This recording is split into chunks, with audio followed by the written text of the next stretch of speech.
Hey guys, thank you so much and welcome back to Misunderstood with Rachel Yucatel.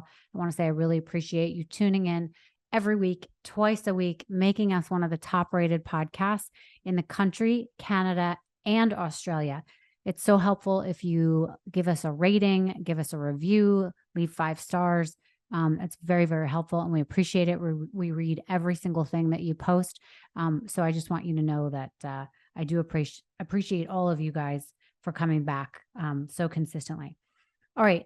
This episode today is really amazing. I mean, I'm at a loss for words because I don't even know how to categorize it. Let me give you a little background on who this guest is, if you don't remember. Rod Blagojevich is a former American politician who served as the 40th governor of Illinois from 2003 to 2009 as a member of the Democratic Party. Blagojevich's political career was marked by controversy and scandal, if you don't remember. He was arrested in December 2008 and subsequently convicted on multiple counts of corruption, including wire fraud and extortion. One of the most notable incidents in his political career was his attempt to sell the U.S. Senate seat left vacant by Barack Obama, who had been elected president of the United States. After 2 trials, he was then sentenced to 14 years in federal prison in 2011. Blagojevich's case received significant media attention on its own, but then he went on a year-long media tour doing everything to tell his side of the story, including being cast on Celebrity Apprentice. This is all, of course, before he went to prison. After serving nearly 8 years of his sentence, his sentence was commuted by then-President Donald Trump in February of 2020, and he was released from prison. Blagojevich's case remains a subject of controversy and debate, with some arguing that his sentence was too severe, while others maintain that it was justified given the corruption charges against him. He is still a topic of some debate. Is he a symbol of political corruption and the abuse of power, or is he someone who was failed by a corrupt system? We have one of the most in-depth interviews ever done on Misunderstood today. It's 2 hours long. You really have to listen to it all. If you have to pause in the middle, please come back to it because you don't want to not hear where he goes with this. What he says is so important. We cover all the latest issues, the mass shooting and his views on gun laws, the new Speaker of the House, the issues Trump may be facing with recent people taking plea deals. He discusses his thoughts on the Democratic Party now, his thoughts on Trump and his chances for re-election. We talk about his life before politics, how he got into it, and where it took a wrong turn. He candidly discusses what it was like in jail and what it was like to finally have a chance at freedom again and what he's doing to reverse the narrative on him. Like him or hate him, this is worth listening to. And I want to remind you of the premise of my show. This podcast delves into the lives of those who have been reduced to a single headline. Each episode will take a closer look at the stories of those who are on a mission to change their narrative. Through raw and honest conversations, we will reveal the human behind the headline. We uncover the truth behind these misconceptions, shed light on the stories of those who have perhaps been wrongly portrayed, explore the complexities of the human experience, and celebrate the power of second chances. I'm very interested to hear what your thoughts are on today's guest, Rod Blagojevich.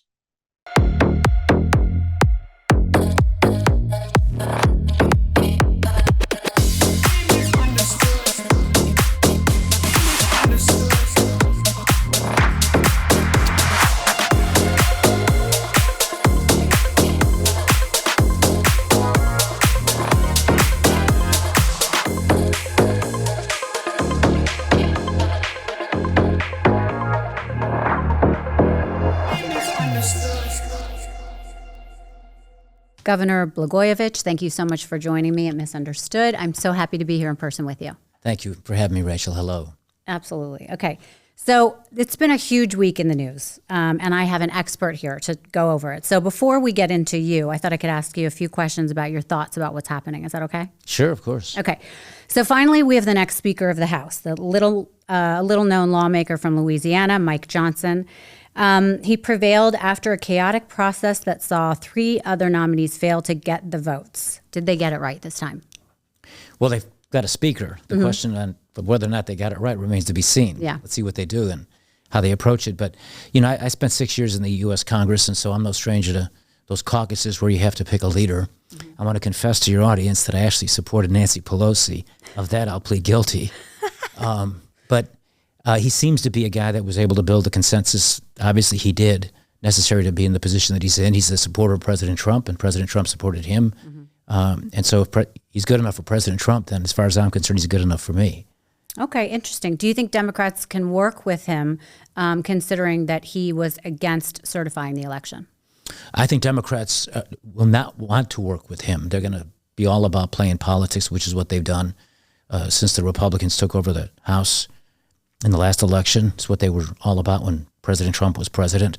So I would expect the Democrats to be just as much an obstacle as they have been before and to resist that. However, in a not very long period of time, they're going to have to come up with some sort of a budget or the government's going to shut down. So there will be an opportunity to try to find some common ground and ways to compromise to actually do things for the people. Right. But we'll have to see. But so you personally, when you heard he was the guy, were you like, oh, this makes sense, I like him? I mean, do you have a personal thought on him? Had you heard of him before this time? I had a little bit. I'm not that familiar with, a lot of the members of Congress today because, well, I was in exile for a while. But I have seen him on television, and I do know that he's been supportive of President Trump.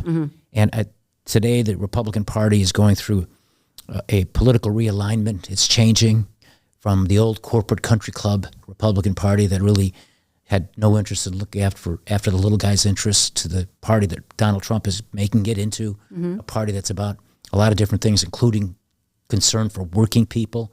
And so Congressman Johnson, now Speaker Johnson, the fact that he is supportive of that agenda, to me, indicates that there's hope for this session of the United States Congress. Right. Okay. I can appreciate that.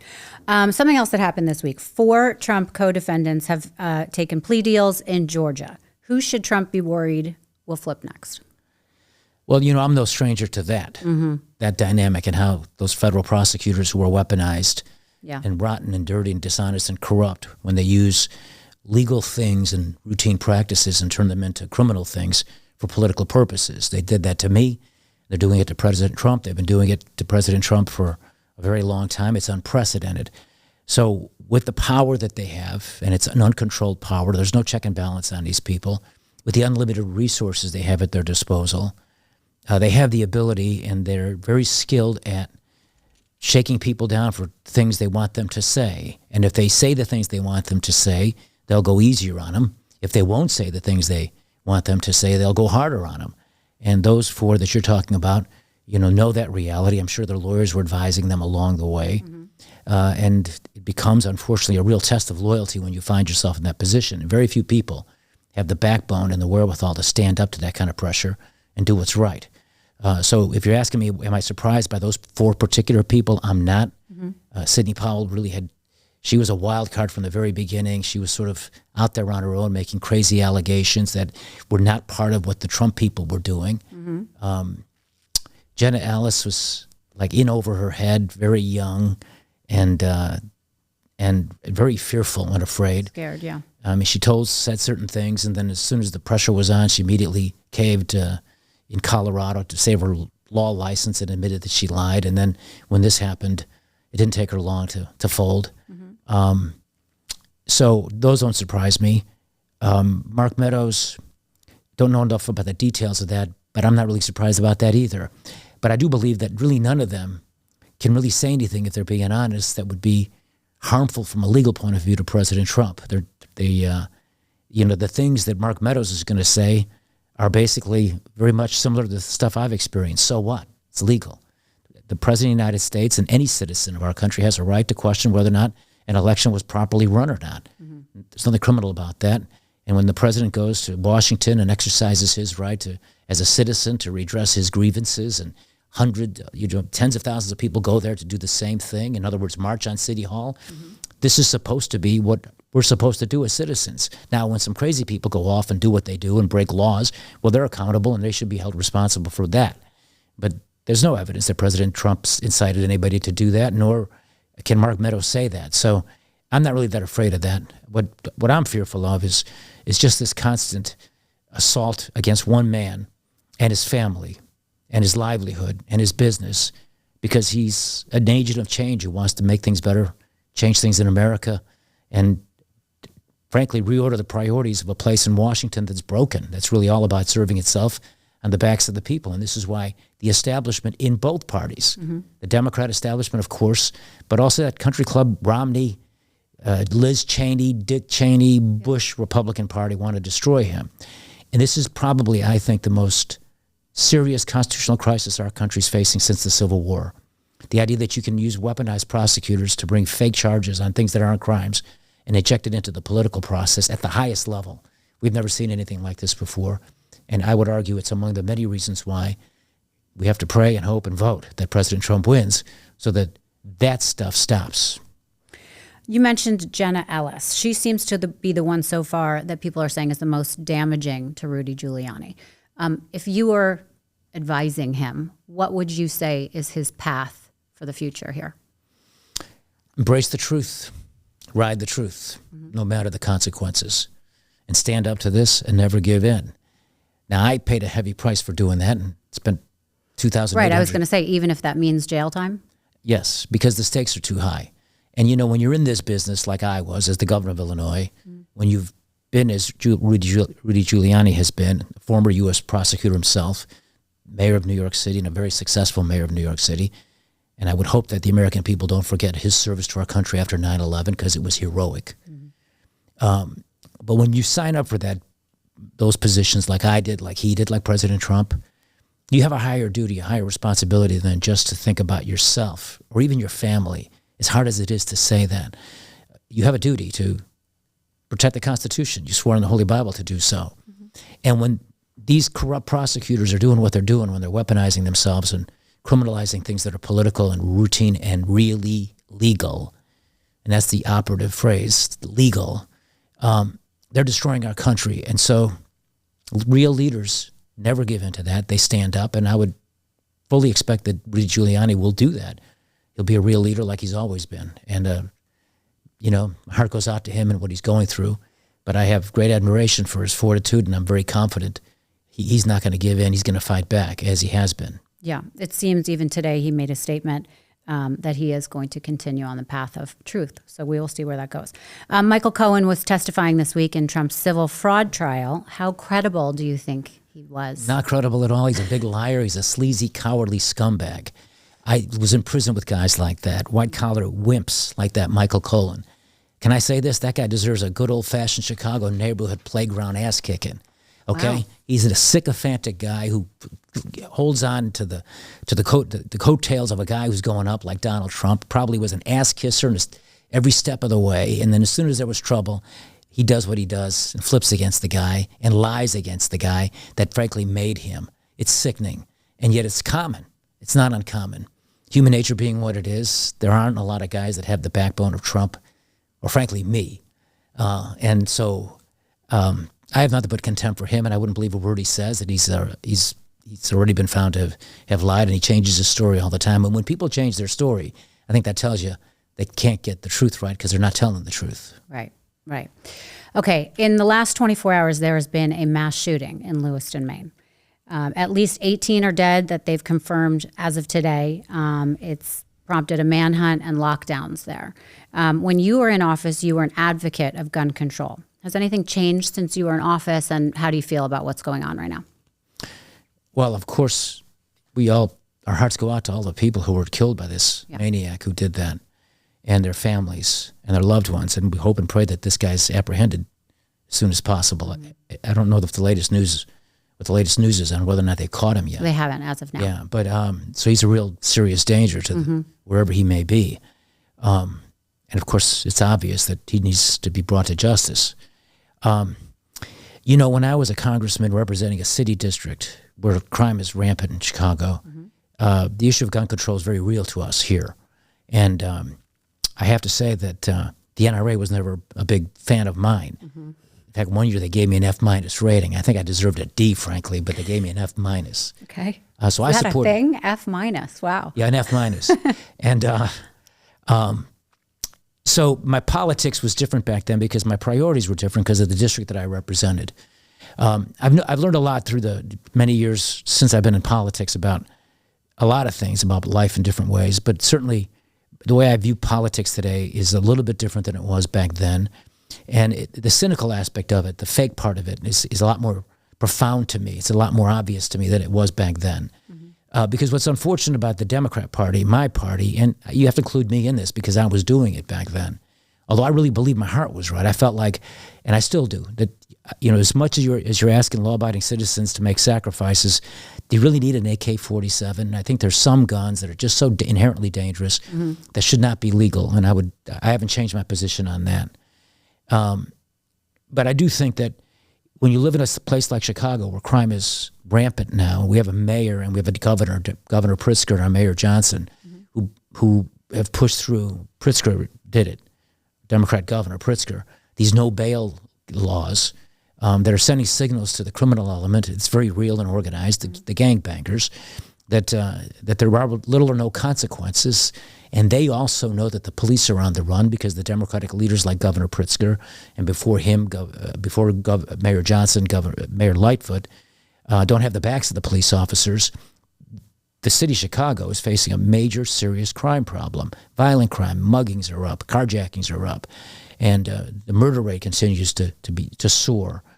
And so it's understandable that everyday citizens who follow the law want to protect themselves because the police can't protect them because they don't have the backs of the political leaders, nor are there enough police officers to deal with the gangbangers. In Chicago, gangbangers outnumber police officers 75-1. So if a person feels like his government can't protect him, which is the first duty of government, then I think it's very understandable and reasonable to understand and support them having the right to bear a weapon to protect themselves and their families. So on the concealed carry issue, for example, that I always opposed, I look at it very differently today.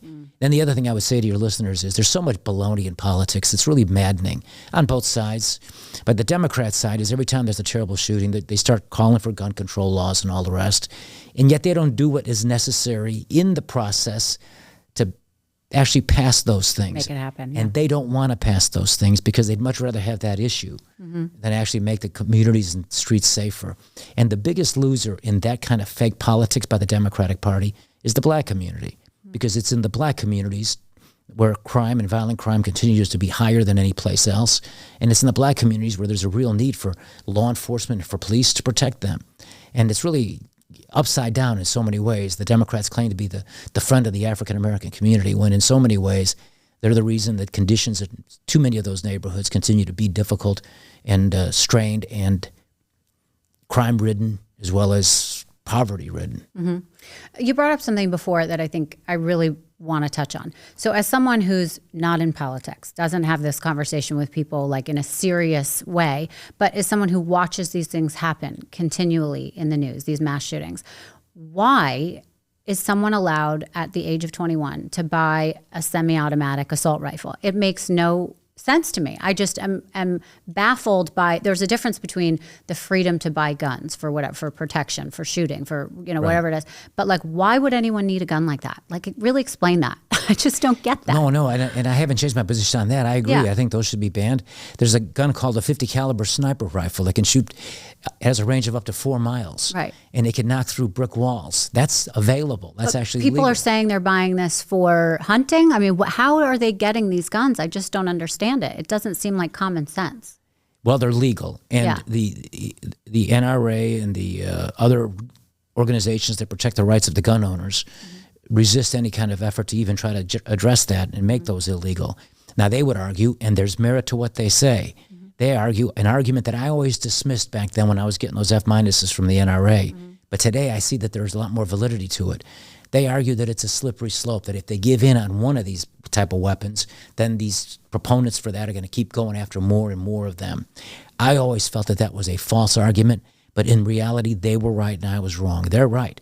And that's part of the difficulty and problem that happen in a democracy, because those same groups that are interested in going after the AK-47, which I do believe should be banned to this day, and I would urge law-abiding citizens who believe in gun rights, as it's understandable that they would, to understand that maybe they should make a few sacrifices that are common sense for the common good and the general welfare. But I understand their fears and their concerns.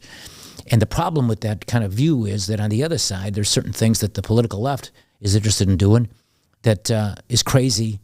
On the other hand, some of the things they're supporting I think are pretty good, and yet there's no compromise on that side either. for the same fears, that if you give in somewhere, the other side's going to try to do it. The problem we have in that dynamic is it's polarized politically. It's a hyper-partisan political dynamic, and the two sides are always fighting, and little or nothing can get done to help the people. And it's one of these reasons why Winston Churchill said democracy is the worst system ever devised by man, except for all the rest. I hope they got me on camera there. Churchill said that. Did he? Okay. All right. Let's go back to the beginning. I want to paint a picture to our listeners of who you were and where you came from. So you were born and raised in Chicago, right? Yes. Okay. Tell me about what you were like as a child. What I was like as a child? Well, I had two loving parents, my mother and father. My father was an immigrant from Yugoslavia. And when he came to America, he didn't have a penny in his pocket or speak any English. He was a prisoner of war during the World War II. The Nazis took him, and he was in a German prisoner of war camp for 4 years. And then after that, he was in a refugee camp for 3 years until the United States Congress, that one day his youngest son, me, would become a member of, passed a law called the Displaced Persons Act, which allowed my father and millions of others like us from Eastern Europe with these long and hard-to-pronounce last names a chance to come here. He was a factory worker, my dad, and worked real hard. He loved America, really truly believed in the gift of freedom, felt that there was no place like this place when it came to opportunity. And even though his ship never came in and he was always a working man, he believed that his sacrifice and hard work would one day pay off, and that what he couldn't have for himself could happen for his two boys, his sons, my older brother and me. And before calamity came into my life, he was right. I mean, I became the governor of the fifth largest state at a very young age, second youngest governor in modern political history in Illinois. So his dream in so many ways for this country was very real. Now, my mom was a working mom. She worked for the public transportation system here, the CTA, taking fares and transfers, taking fares and passing out transfers at the subway stations. We lived in a little 5-room apartment. They never owned a home. It was all about working hard for their children to give us opportunities they didn't have. So I had loving parents and good parents and great parents. And, I've lost them a long time ago, both of them. But, they're always with me. I always feel their spirit with me. So I went to public school in Chicago, kind of a rough neighborhood. I wasn't exactly setting the world on fire in school. Here I go again, but that D in algebra I got was a common case of grade inflation. There I deserved an F. Okay. But still, I was able to learn things and went on to college. I always worked. My first job was when I was 9 years old as a shoe shine boy, and I had that job until I was 13. So when you were that age, what would you say you wanted to do? Were you charismatic? Were you good with people? Did you know you wanted to do something with people, for people? Well, I wanted to be a professional athlete. I wanted to be a baseball player, but I sucked. Okay, I was going to say, could you play? No, I wasn't that good. My brother was good. My older brother was really good. And then I changed my dream to try to be an NBA basketball player because there you can develop your skills by yourself and play on the schoolyard, which was about a block and a half from where we lived. I was there all the time, perfecting my jump shot and my dribbling. And I could spin a basketball on all 5 fingers of my right hand. I'm the only governor in Illinois history who can do that. Oh, wow. If you see this governor that we have today, he can't do that, nor can he run a mile. I've run 3 marathons. Oh, wow. Okay. But my high school basketball coach didn't share the confidence I had in my jump shot and so I spent most of that time on the bench. And so then I was shifting my dreams to something else, and I liked history. I always liked to read history books, even though I wasn't exactly, a scholar in high school. I did read a lot of history books, and so I had dreams that maybe one day I could get, I could maybe get into the political arena and do something. Part of history. Yes, and I have made history in a very negative way, and I have to live long so I could change my obituary because I don't like my place in history because it's so wrong. Okay, well, we'll get to that. Yeah, but keep filling me in here. I love it. Wait, you liked history. By the way, have you seen Hamilton? I haven't, but I had a man crush on Alexander Hamilton in the 70s. Okay. I was into Hamilton before it was cool. He's truly one of the great Americans, one of the greatest Americans. And what to play Hamilton it was based upon a book that I had read when I was in prison. The biographer also wrote a biography on George Washington. His name is Ron Chernow. And Lynn Miranda, I read an article in a magazine when I was sheltering in place that he had got the idea to write this book from the book that he had purchased at an airport when he was taking a flight somewhere. And I'd read that book before that Lynn Miranda did because I love Hamilton, always have. But what he doesn't do, and here's where they kind of tell you a little bit of the history, a lot of the history, and I'm sure a lot of it's accurate, but But I'm sure what they didn't do in that play, I haven't seen it, so I could be wrong, but I bet you they didn't say that before Hamilton was killed in that duel at Weehawken Heights on the 11th of July in 1804, early in the morning with Aaron Burr. And among his last words were, my vision is indistinct, I fear this wound is fatal. Later on, at his deathbed, before his loving wife Eliza, he says, Eliza remembered his children weeping and crying. He said, Eliza, remember, we are Christians.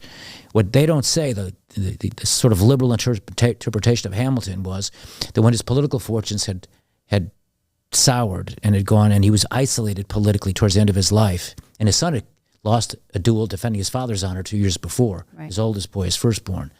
What they don't say is that he had visions of establishing a third political party called the Christian Constitutional Party. And I would suggest to your listeners and your viewers that they should take a look and check my facts. But you'll see that it's right. But I bet you, as well as this Lin Miranda did in that play, I bet you he didn't put that in there. Well, there probably wasn't enough time. It was quite long, and you probably can't make a rap about that. Anyway, I'd like to see it, but I was. It's very good. Yeah. You should see it, I bet. especially since you know so much about it. That He's was fantastic. a great history lesson you just gave. Well, thank you. Something that he and you share is their love for their wife. So talk to me about how you met Patty. So I met Patty on March the 8th, 1988. It was a Sunday evening, probably around 7:15, 7:30. It was at a fundraiser for her father, who was a local Chicago ward political boss and an alderman. And I was a young prosecutor at the time, and I was leaving the Cook County State's Attorney's Office to go into private practice. And I had made friends with some judges, and one judge in particular had been a friend of mine and had grown up, had been part of the Young Democrat Party in the 60s and knew my future father-in-law. Long story short was that the judge said that the Alderman Mel, was having a fundraiser. He was running to be elected to a larger position as judge in Cook County. We elect our judges, which frankly is not the best system. These judges are all political at the highest levels, but okay, that's a different conversation. But he was a nice guy. His name was great guy actually, Judge Saul Anthony Perdomo. But he said that Patty's dad, my wife Patty's dad, had said that my future wife had just broken up with her boyfriend, who she was in love with in Florence, Italy. He was an Italian from Florence. He was a Florentine. And she met him in school there. And they were at an impasse on which one was going to leave and move to the other. And Patty had brought him to Chicago. She made a tactical mistake because she brought him in December. It's really cold here. Yeah. This guy's name is Massimo. I met him later on, years later. Very nice guy, excellent guy, very Italian. And in fact, he was scolding me on how I was drinking my cappuccino. And he said, cappuccino is for breakfast, not after dinner. Do that like that. But anyway, so he couldn't hack the cold weather, and he wouldn't move here, and she didn't want to leave her parents. And anyway, they were at an impasse, and relationship. It all worked out for you. And I was the guy on the rebound because I met her like 4 days later. Her father asked the judge. The judge said, "I got this young state's attorney, he's a good guy." And he said, "Bring him along. I'd like him to meet my daughter." And so it was sort of quasi-arranged. Right. And she was wearing a red dress, and I remember I was single then, and I was, I've lived a pretty. I'm not here to say, my life's been eventful. Let me put it that way, in various ways, and so I remember saying to her, I'd like to call you, I'd like to take you out, and I remember saying, "I'll show you the time of your life." That's an understatement. Boy, I'd say I never envisioned anything like that. Right. But she was really it was special when I first met her, when I got to know her a little bit after that first meeting. And she was so good to my mother, who had just lost my father.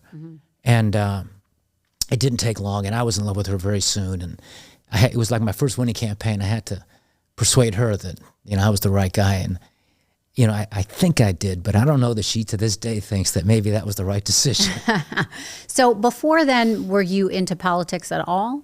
What were you doing specifically when you met? Well, I was a young lawyer, and I was prosecuting cases. Oh, you are? Okay. The Mayor Daley, Richard M. Daley, at the time was the elected Cook County State's Attorney, and I was one of about 800 prosecutors in his office. I never met my boss. Okay. When I worked for him, he was way up high, and I was like at traffic court, and then in the misdemeanor branch courts way low. I would only meet him later on when I got into politics, and then years later, it didn't take long. Actually, 12 years later, I'm now the governor, and he thinks I still work for him, right? Right. But I was interested in politics, and I'd helped a few candidates, one in particular at the local level, there was no really path for me to get into it. It was not realistic. I was just trying to make a living. In fact, I learned how to be a lawyer. And so there was no real time to try to pursue that. And then I just happened to meet Patty and fall in love with Patty. And then her dad had a huge influence in that. And then he found himself in a political position that was difficult for him, and he was scrambling at the last minute to look for a candidate. And he just happened to have a lawyer in the family who, he felt, and I think he was right, had an ability to go out and, make a lot of promises. Right. Right. And so then I got involved. But anyway, go ahead. I'm sorry. And then before we move too far forward, I just want to say, before all this, what were some of the other jobs you had in your life before that? Well, I've had a lot of different jobs. So, my first job, full-time job, was every day after school shining shoes. I started when I was in the 3rd grade and finished when I was finished grade school, 8th grade. So I had every year. And then I had jobs delivering pizzas in the neighborhood. I had jumped a couple times, mugged. Did you? Yeah, it was kind of a rough neighborhood, in the southern part of it. Did you ever get hurt? Well, yeah, sure, but I bossed the Golden Glove, so it was like I was fighting back. But yeah, I got jumped at. I always remember that it was at Augusta Boulevard in Central, the west side of Chicago, and these two guys were waiting at the stoop, and I've got the pizza, and I knew the woman that was ordering the food, because you got to know who the customers were, and I'm sure she was a nice woman, but she never tipped. Oh God! And you're kind of going in a rough area, and you're not going to get a tip. And here's these two guys sitting on the stoop, I ring the doorbell. It was the disco era, the late 70s, and the jeans were really tight. And I had my money, in my pockets, and these guys were standing there. You had the pizza inside the box to keep it warm, and there was a bag with like fried chicken in it that was ordered, and the bill was like $13 and some change.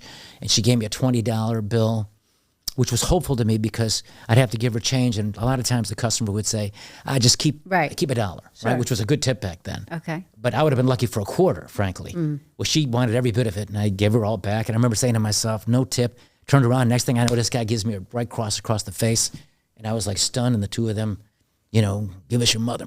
Can I swear? Yeah. Give us your money, motherfucker. Right.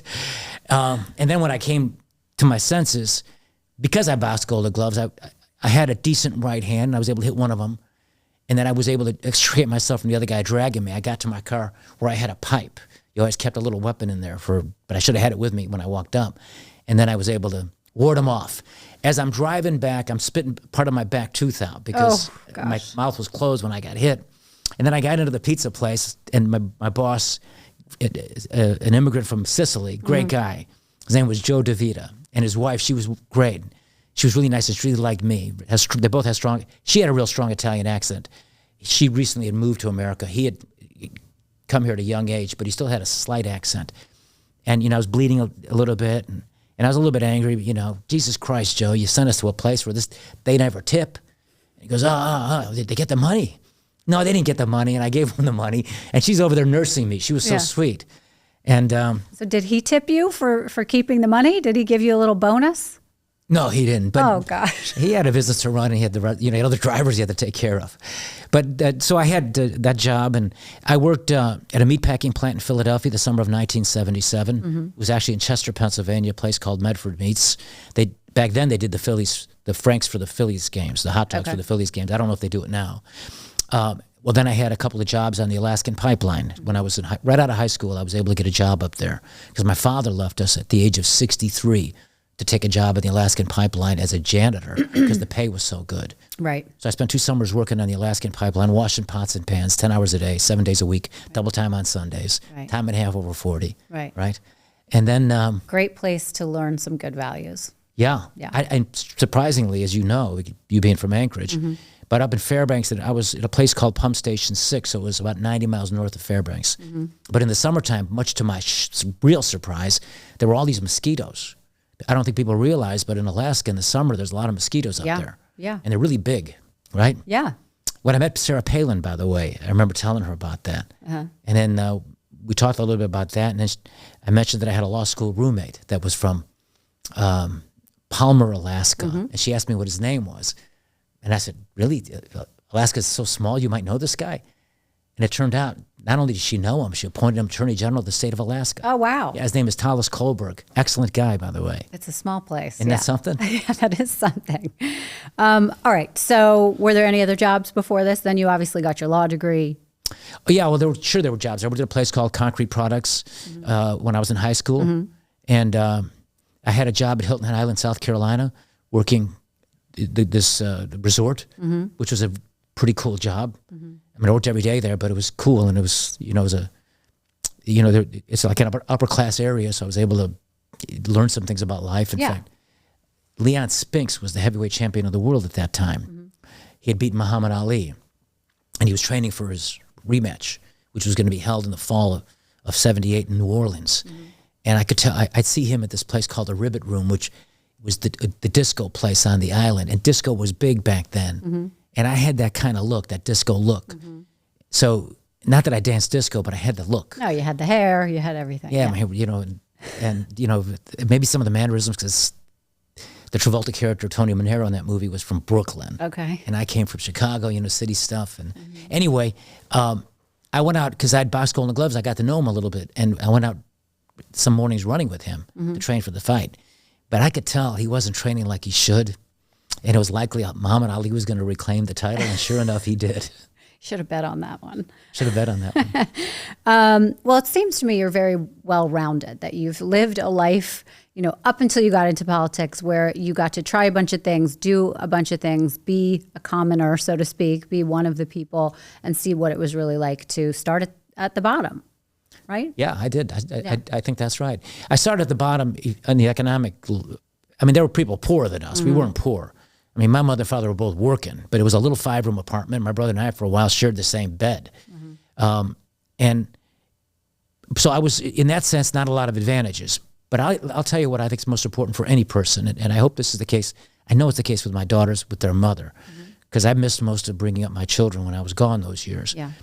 But I was rich in love with my parents. We had just such good parents, and they raised you with values. And I could never give in to these corrupt prosecutors, these motherfuckers, because I knew how corrupt they were and how dishonest that was. And my parents didn't raise me to be that way. Better to go down fighting. And I would think about my parents through all the years, the good years and the hard years. And among the reasons why I could never give in, I would think about them. I could never shame them or dishonor them. I'd rather go to prison if I have to. But I was lucky that way. And so I would say that, I was disadvantaged economically. We didn't know any lawyers growing up. There were no doctors or lawyers in our neighborhood. Everybody, the dads worked. A lot of the moms didn't work back then. A lot of moms did. My mother was a working mom. And there was little in terms of, you didn't go to restaurants. It was like so rare because they had to scrimp and save, right? Yeah. But on those rare occasions where you go to like a family restaurant in the neighborhood, my mother, I always remember her, she was always insistent on, you eat everything on your plate, son. We're paying for this, right? So you learn certain, realities that I think served me well. And I think shining shoes as a kid, hustling from 9 years old to 13 years old, and you got to make your money on tips. You got a quarter for a shine, and whatever you got was in tips. I think in a weird way it actually prepared me for politics because you just got a sense of how, how people think and what they're interested in and human nature. Right. And customer service, so to speak, how to interact with people. How to get a reaction from people. Sure. I think so, right? I can understand that. They didn't teach me that in the math class in high school. Right. Well, that's true. Okay, so now let's talk about how you really got into politics. Obviously, it sounds like your father-in-law believed that you might be the right one to sort of move forward to get you guys in this arena. So talk a little bit about that. So Patty and I were happily married the first couple of years, and I was in the private practice of law at that time. I left the state attorney's office, and I was actually very good I was good at getting clients, and I didn't miss a beat. I was just off and running, and I had a lot of clients. It was a working class practice. I represented a lot of people accused of crimes. When I had to explain that to the voters later on, that they should not think I wasn't tough on crime or anything, I would point out, well, I was tough on crime. You should have seen the sentences my clients got. But that was half true. But I had a lot of criminal defendants. I had them in the felony court, state courts, in the misdemeanor courts, traffic court. I represented a lot of, I had a practice where I had several clients who were gypsies, and they were recurring business. I would have the grandparents, I'd have the parents, I'd have the children in juvenile court, because a lot of the livelihoods of the gypsy community here in Chicago was, frankly, criminal activity. I had a lot of, but I pursued a general practice with an emphasis eventually on personal injury cases and workers' comp cases. So it was a working class background and a working class practice. And I had a lot of clients, and business was good. And as that was happening, my father-in-law's local politics got complicated. And in Chicago politics back then, being a ward boss, like he was, the alderman, one of 50 wards in the city of Chicago, and being one of the more powerful ones because he was able to have a political organization with a lot of job holders, city, state, and county jobs. And they would go and knock on doors. They're called precinct captains. And the Daley family came up this way, and all the leading political families in Chicago came up that way in the old days. And it turned out that the ward committeemen in the area around him had made decisions on who the state lawmaker was going to be, and he felt emasculated because the guy that was his guy had made a deal with the other bosses, and they had cut him out. And so he was outmaneuvered, and at the last minute he was scrambling to find candidates to challenge that, and he just happened to have a lawyer in the family who kind of grew up in the neighborhood, who might be all right at this. Now, we've both expected to lose, and because all the political leaders were with the other guy, who was a 12-year incumbent. And I remember him calling us on a Sunday afternoon. It was cold. It was January. I just got done running, and he had called my wife Patty and said, "What do you guys do? Why don't you come over to the house? I want to talk to you about something." So we came over. He's got these maps, these legislative maps. He's on the floor, and he says to me, he says to both of us, "Ronan left me last night. That was his state rep. I'm looking for a candidate. I got this guy who wants to run over here. I got this other guy that would run for state senator. And I'm thinking about you over here, Blagojevich." That's what my father calls me to this day, Blagojevich. And I looked at that map, and I said, "Oh, yeah." And he said, "Look, they're all against us. You're probably going to lose, but you have any interest in running?" And I didn't hesitate because I read all those history books growing up as a little boy, which I did a lot of. And this was my one chance to actually get in to that. So I didn't hesitate, and I said, "Yeah, I just got one question. If somehow I win, am I free to make my own decisions on policy?" And I'll always remember his answer. It was not basically, it really was. It was, "I don't give a fuck about that." And so we were off and running. And, my name was always ethnically challenged. It's Serbian. But the Serbian community in the neighborhood I grew up and I was running in was not at all of any consequence. Polish was the largest ethnic group in the congressional district I would run in. And in the state rep district, Polish, Irish, German, Italian, Latino, about a third of the district was Latino, which was always a very good vote for me because I could say, "Mi nombre es difícil de pronunciar, pero espero que fácil de recordar. Por favor, vote por mí. Demócrata." I just said, "My name is hard to pronounce, easy to remember. Please vote for me, Democrat." So is this where people started to call you Blago? No, that happened after I was elected governor. The Chicago Sun-Times came up with that nickname. Anyway, I went out, and I didn't really know a lot about the issues. I'll always remember the first speech I ever gave in politics was at St. John Birchman's in the basement during a bingo. And my wife Patty was with me. And it was this Catholic school that she went to, and her sister and her brother went to. And that was their church. And I was in the basement. I was telling the seniors there that, my wife went to this school and went to this church. And I just want you to know, this is the church and the school I love most in the world. Please vote for me. That was pretty much it. And I went around, and I got $100 for you, for your bingo game. Oh my goodness. I donated $100 for the bingo game. And then I just worked real hard, knocked down doors, went to all the train stations and the bus stops and introduced myself to people. And did the issues matter? Were you studying up on why you might take one side versus the other? Or that kind of wasn't part of your shtick back then? Yeah, after a while, I had to figure that out. Yeah. Right? Because this was basically a frenetic 2-month campaign in the cold. And I was at it every day, and I didn't hesitate to figure out the issues. I just started running. And we would put out these leaflets about my humble origins and that I grew up in the neighborhood real close to this area. And eventually some people would ask me when I'd be at the train stations, "Yeah, but it doesn't say anything about where you stand on a woman's right to choose or where you stand on, funding for the police and all these other issues." And I said, "Well, we're going to come out with something like that soon," which we did. We had to. but I pretty much knew what I kind of believed in, and so I would pretty much be able to answer it. What I found knocking on those doors every day, 14 hours a day, was really what people want, is just to feel like their elected representatives like are close enough to them where they listen to them and care about them, and maybe they can't agree with you on everything, but is your heart right? Can they discern, sense that your heart might be right for them? And I feel like when political candidates get closer to people like that, not only does it help you win votes, but even more importantly, once you get the office and you win, you remember those people who you met along the way. And when you have to make the decisions, because governing really is about decision making, it's about setting priorities and making choices. And when you have to choose, sometimes even between two things you agree with, but you can't get both of them, but you can get one, and you might have to sacrifice the other. It's always good to think back about those people you met along the way. Absolutely. And for me, I could think about my late parents. I could think about aunts and uncles and people from the neighborhood, everyday working people.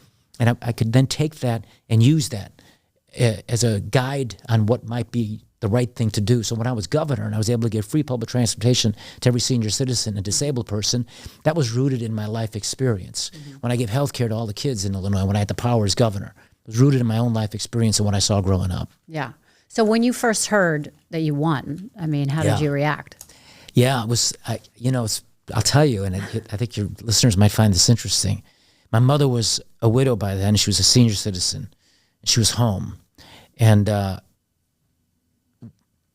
I felt good because I was out there all the time, and I was getting really good vibes from the voters. And even though the guy I was running against was a 12-year incumbent, people didn't know who he was. Most people don't know who their state lawmakers are, which is a problem because this is why they can go down to the state government and be basically, they could be unknown, and they don't have to do the will of the people, but they do their own stuff. But nobody really knew who this guy was, and so I felt good about it. My father was very afraid because the ward bosses in the areas had a lot more of the area than the state rep district than he had. He only had 1/3 of it. They had the rest of it. And Mayor Daley at that time was for the other guy. And so his organization was helping the other guy. But I was out there and I could just feel the voters. And so I was cautiously optimistic. And were you in the press? Like, were they talking a lot about you, or were you kind of somebody they weren't listening? No. Chicago, that's too small for the Chicago media. Got it. Okay. Governor, they cover a lot. When I started running for Congress, they'd cover that. But this is too small. Okay. It's 1/6 of a congressional district. Got it. But more than an aldermanic district. It's about 3 or 4 aldermanic, maybe 3 aldermanic wards. So, but other parts of wards are in it, different wards. And long and the short of it is, I felt cautiously optimistic. He thought we were going to lose based upon the turnout in the areas where the other ward bosses were. But I felt there was gentrification. I knew that there was gentrification going on, and they were younger voters, and I was far younger than the other guy, the yuppie vote, right? And I felt like I was doing well with them. And sure enough, the first precinct came in, and it was in the base of former Congressman Dan Rostenkowski's area. And they were their incumbent was their guy. So he was against me, and they were powerful.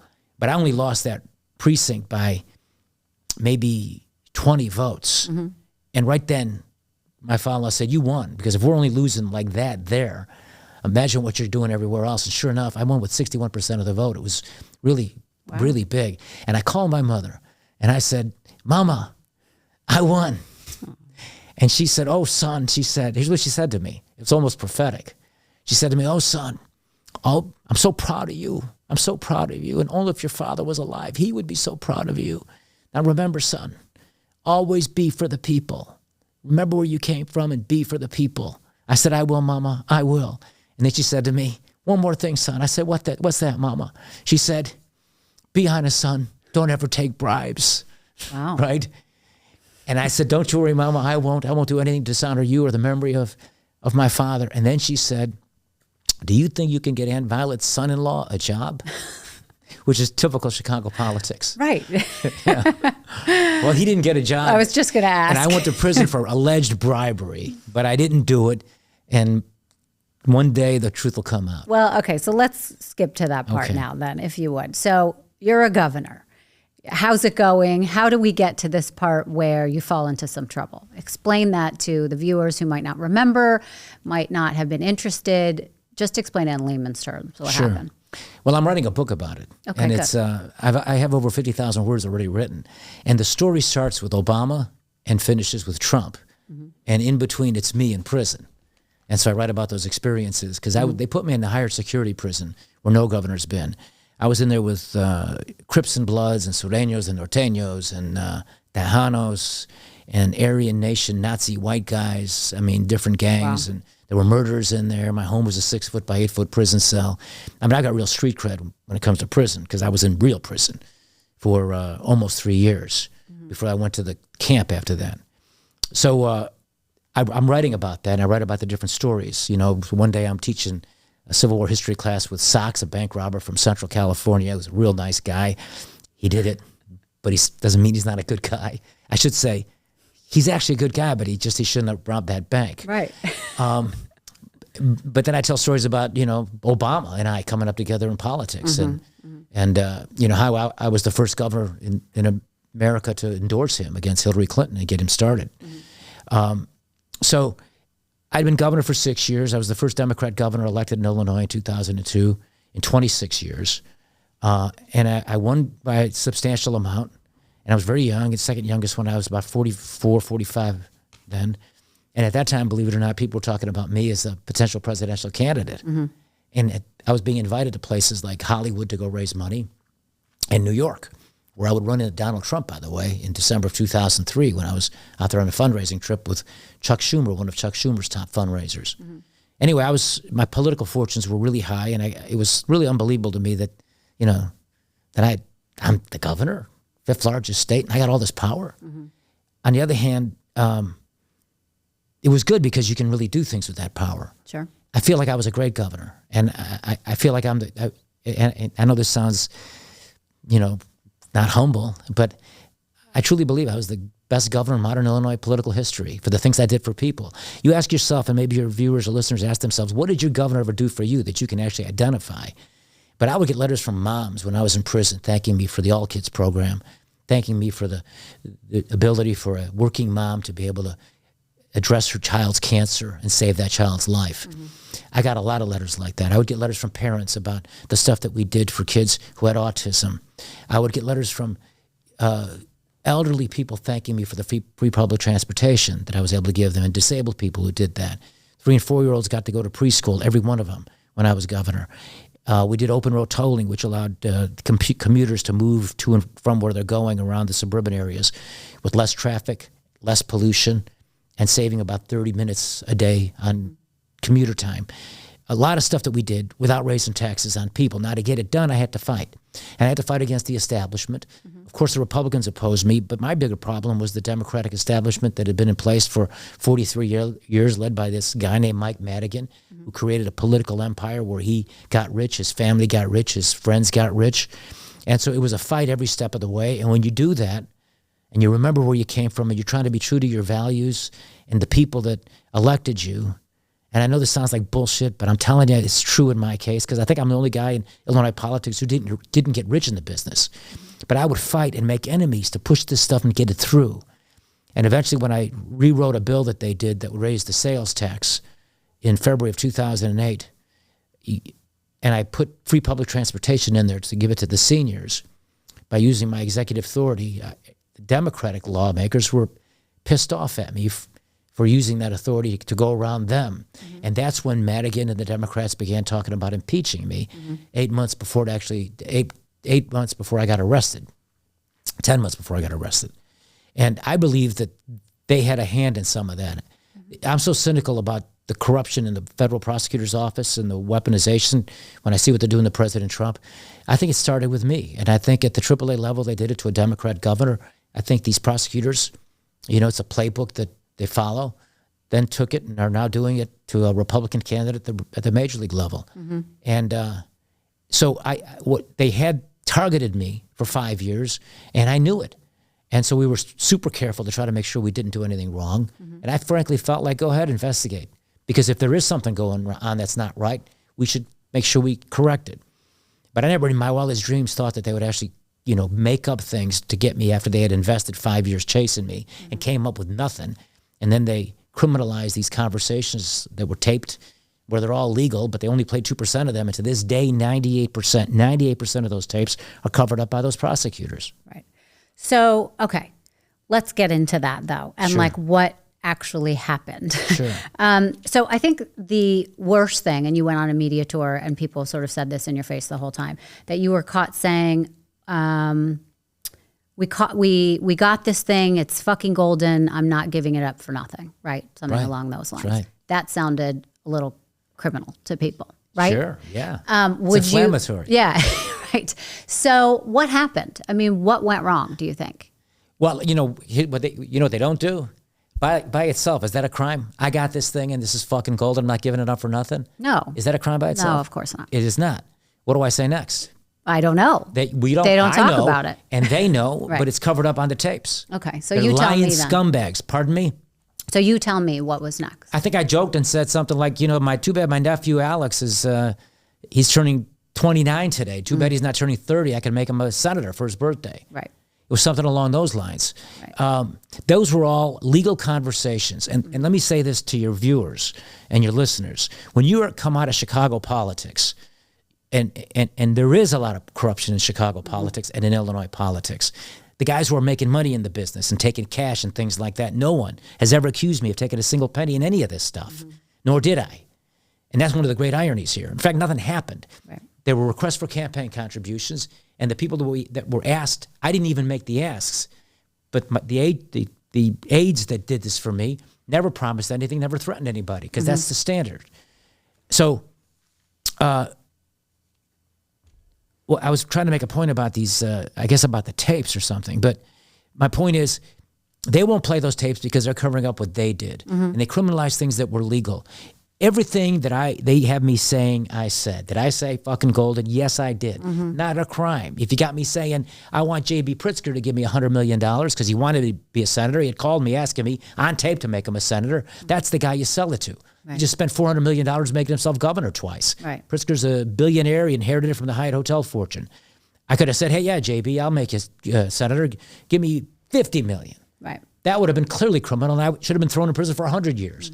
But there was nothing like that. We were discussing what kind of political deal we can make because Obama sent an emissary to me on election night, the night before that infamous phone call, fucking golden, the very night before. Balanoff, the union boss. Barack called me last night. He'd like me to talk to you about a senator he wants to see what you want. Routine political horse trading. Obama did nothing wrong. We didn't either. And I started talking about what can we get for this. Somebody suggested, well, maybe you just want to kiss his ass and just give him a senator. And the two of us on the phone said we shouldn't do that. And I said, this is fucking gold and I'm not giving it up for nothing. We're going to make a political deal. Right. And they criminalized it. So explain that to people, because I think that, people think there's a lot of things that are criminal about politics. And that's just the way it's done. So I think a lot of people think that what you were doing was criminal and you justified it because everyone else is doing something criminal. What would you say to that? I would say they're half right. Everybody else is doing it, but it's not criminal, it's legal. It's the routine practices of the business. Now, do I think the fundraising system as it is the best system? I do not. You could argue it's legalized bribery. You can say that, for example, when the big pharmaceutical industry goes to a United States senator and they hold a fundraiser for him, or a congressman or a congresswoman, and they hold fundraisers for him in the morning at these breakfast fundraisers they do in Washington all the time, because I was a congressman, they did them for me. And then later in the afternoon, you vote on the legislation that impacts them. You can say that that's bribery, but the Supreme, and you can make a valid argument that it's bad government. And I think there's a lot of truth to that. Having said that, the United States Supreme Court has expressly said that is not the standard to make it illegal. And if it was, and that's the standard, what I just described, they used against me, if it was, then I'd have been in prison with Obama and with Biden and with every congressman and senator, and would have been, and our prisons would have been even more overcrowded. But why do you think it was only targeted at you then? Well, I think I have a certain suspicion that my political enemies that I suggested earlier, 10 months before it talked about impeaching me, this guy Madigan, the boss, had a lot of connections. His law partner's wife was a former federal judge. Now, I can't prove this. These are my theories. But I see certain fingerprints on some of this. I think the political establishment really resented the fact that I wasn't going to raise taxes. So it's possible that they may have worked in conjunction with these federal prosecutors. I do know that after I was arrested, they were doing that. So I think that was part of it. I think, too, that the bigger problem and the corruption of the Justice Department with these weaponized prosecutors is that it makes their careers. See, they're big game hunters. And if you can bag a big elephant like a governor and now a president, then you're going to go on and be on CNN, and you're going to have a big spot on CNN, or you'll be a big law firm partner and make millions of dollars, which is exactly what happened to all of them. You'll move up in the world. I think it's more about career advancement. And I think they made a decision to focus on me, I think partly because of my roots, coming out of the Chicago Democratic Party organization with a ward boss in the family. And then I had a terrible family issue with my father-in-law, where he basically created the dynamic that put a target on my back. He was involved in a landfill that was operating illegally. I learned about it when I was governor, and I shut it down. And when I did that, he came out and made these accusations that my top fundraiser was trading board and commission appointments for $50,000 campaign contributions. Now, that accusation against that fundraiser, if true, would have been a crime, but it was a lie. And he unleashed the furies. He knowingly did it because he's a sophisticated, smart guy. At that point, he was so pissed off at me because I wasn't doing a lot of stuff he wanted me to do that I think he wanted knowingly to put the FBI on me. And then at that point, I had a bullseye on my back, and that was 2005, January, and I knew it. And for the next several years, I was being super careful that we did everything right, including all those phone calls. That was the great irony. Never in my wildest dreams did I think that they would then cherry pick stuff to do what they did and then not allow me to play those tapes in court to defend myself or even publicly so that people can see actually what was going on. Right. So those tapes became very important in your second trial, but in the first trial, you were found guilty only of making false statements. There was a hung jury on all the other counts after 14 days of deliberation. Did you think you were fine after that? How did you feel? No, I felt bad. I didn't like the fact that they convicted me on that one count, the lie. Now, everybody else said, you got scratched and there was a freight train coming your way. But I didn't lie. They lied. They lie. Anyway, the 23 corruption charges, I think there were 23 of them, were all hung. Not guilty on none of their fake corruption charges. They got the one on the lie. And part of it was my defense lawyer. And I remember telling him before, don't forget that false statement. He got up there on his closing statement and he forgot to mention it. The other problem was the judge was working with the prosecutors, and they limited my lawyer's time to be able to make a defense fully on every one of the allegations. Because what they do when they want to get you is they throw everything at you. And they figure at some point something will stick, Yeah, and they'll stick, or you'll agree to cut a deal and make it easier on yourself. So I felt bad after the first trial because I didn't lie. And immediately they said they were going to try me again. And so I felt like this was only going to continue, and these people...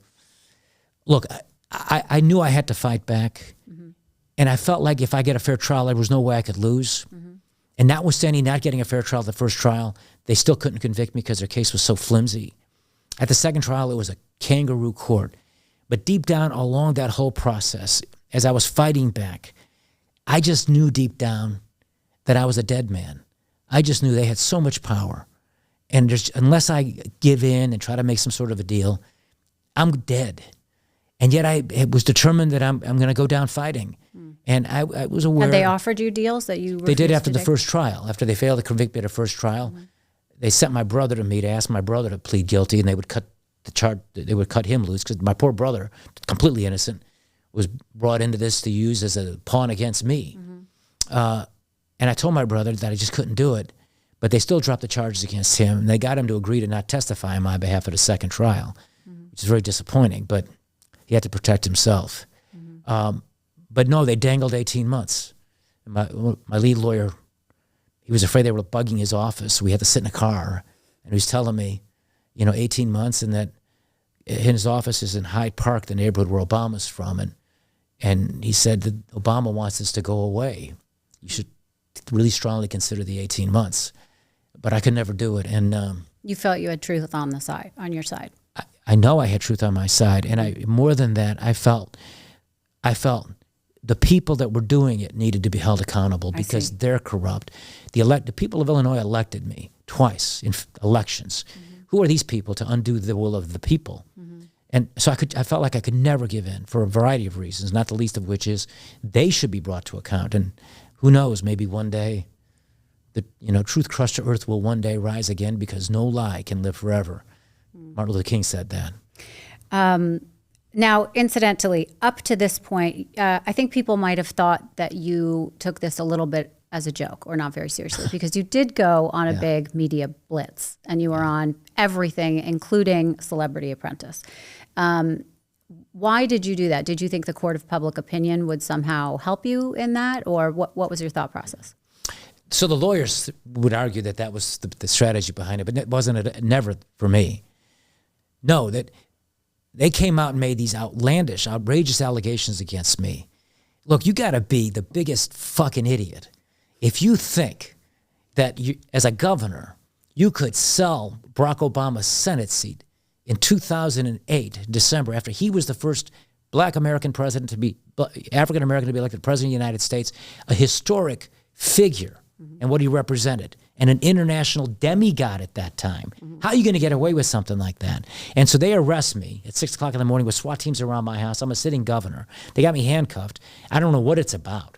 They tell me it's about that at some point, and I think it's ridiculous, and I think the media is going to laugh them out of court, because who'd be so stupid to think they could do something like that? The shocking thing was the media doesn't care about the truth. They care about the story.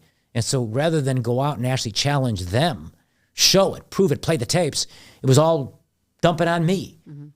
And I didn't do it. And I'm thinking, you know, you're innocent. You didn't do it. You have this tremendous desire and need to tell everybody I didn't do it. And so because I was such a notorious figure at the time, I had opportunities where most people who have been accused falsely don't. I had opportunities to go on television and proclaim my innocence and to challenge them, which I did. Now, having said that, some of the lawyers that I had were telling me, you do this at your own peril because you're really fucking with them. And if they get you, you're going to have to answer for this. Yeah. And it's okay to swear? Yeah. Okay.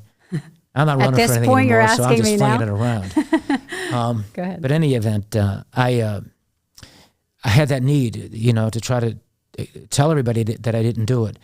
I had little girls, and they were in school, and this was international news. I mean, we had the Japanese television trucks in front of my house, as well as all the other ones. Israeli news was at my home. Right. And my little girls are growing up, and, you know, I want my daughters to know, I don't feel like your daddy did that. Right. So there was a lot of reasons why. And, you know, it's interesting because having done that, I think I was discovered by Donald Trump because I think he saw that, and that's how I got invited on Celebrity Apprentice. And Rachel, I've got to tell you, it's the hand of God for sure. It was a miracle.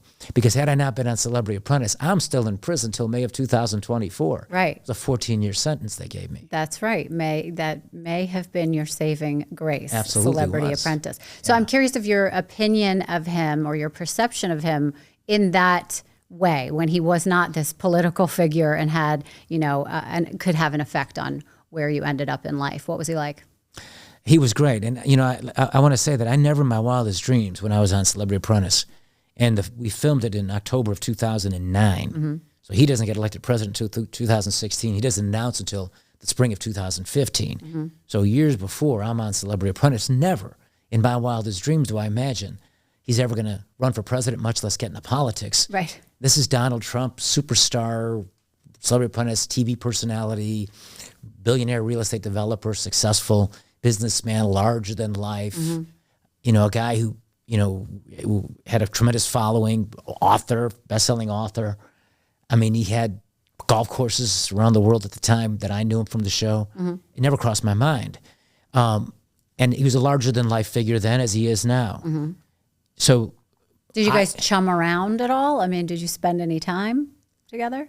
We spent a little, well, we didn't chum around. I mean, you work every day. He's a hard worker. Right. And you're up at 5 a.m. every day to do those shows and to be, you know, to do the makeup and all the things you have to do before your casting call, I think they call it. It was a new world for me, by the way. Right. And I had I call it the good fortune of being chastised by Joan Rivers on national television for serving her a hamburger that was cold. Oh, my goodness. Right. But he was off camera. He was really nice to me and good to me. And he did something that I'd like to share with your audience after it was over. Because when you get fired from that show, which I was correctly, incidentally, Donald Trump is the only president in American history to have fired and freed the same guy. Even Lincoln didn't do that, right? Good point. But when I was fired, like everybody else's except the final two, in October of 2009, your contract says you can't say anything to the media that you've been fired because they're going to air the show. I think it was like in I never saw it, by the way, but they aired it in, I think, March of 2010. Okay. And they had all of the contestants who'd been fired come back for one final episode at NYU University in front of a live audience. There must have been 750 people there. Mm-hmm. Every seat was taken. And Cyndi Lauper, what a nice person, was singing. She performed a song.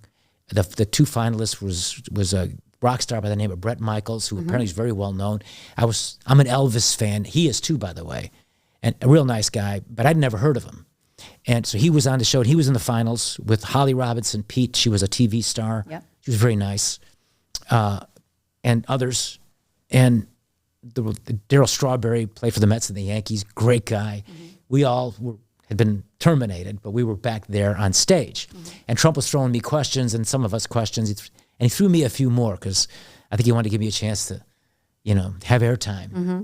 And I kept insisting on my innocence, like I still do. And I guess I'm on message maybe too much, and so the audience really laughed at me, and it was probably a derisive laugh. Mm. They were not laughing with me, but probably laughing at me.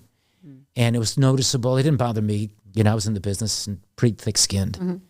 But the show was over, and one of the things they generously allowed you to do was I could bring my wife and two little girls with me for the filming. And so we spent a couple of days together, all of us, in New York, even though I was going to trial very soon, and the future was filled with a lot of dark storms ahead for us. Sure. But after the show, my wife and my daughters came up to me on the stage, and then as we were leaving, we got in an elevator, and lo and behold, entering that elevator with us was Donald Trump. Mm. We took the ride down and introduced him to my wife and my kids. My little Annie Benanni at the time was 4 years old, and my daughter Amy was 11. So they were little girls. Mm-hmm. And he was attuned to what that audience had done about an hour before, laughing at their father. Mm. And he was sensitive to that. And so after we got done with the ride down and we got to street level, and he's tall, he's like 6'3", 6'4". Mm-hmm. He actually got down to the level of my little girls and said nice things about their father to them and how you should be proud of your father. I really admire your father, how he's fighting back. It was beautiful, very kind. No TV cameras. He didn't put out a press release saying he did something nice like that. He was just very naturally kind and generous-hearted. Mm. And I know a lot of people in politics. I know a lot of them, including Obama. Mm. And they would never even think about something like that, much less do something like that. Right. They're just too caught up in themselves. Right. That's a great story. Something I did notice about what you're talking about, you did not live or at least outwardly show a sense of shame. You were very good, I would say, about either holding that in, but, you, as an outward front, you were pretty good about, saying this is the life I'm going to live. I'm proud of what I did. I'm proud of the voice I have right now. And I don't think that you walked around with any sense of shame for right or wrong in some people's mind. Some people may have seen that as egotistical, and some people may have said, well, maybe he's telling the truth and he's not really guilty. So, looking back, do you think you would still do the same kind of media blitz? And do you think the court of public opinion is that important nowadays? Well, as I said, I didn't do it for the court of public opinion. I did it because I had this personal need just to tell the world I didn't do it. I know. The answer is yes, I would. Of course, yes, I would do it again. Okay. And I asked myself that moments after the judge gave me 14 years. Because he said I treated it like a duel and like a boxing match. Mm. And he was right, and I did. And I asked myself, and this is the hard part of it, because you have two little girls, and you say to yourself, are you putting your pride above them? Yeah. Because this is now, it isn't just you going away.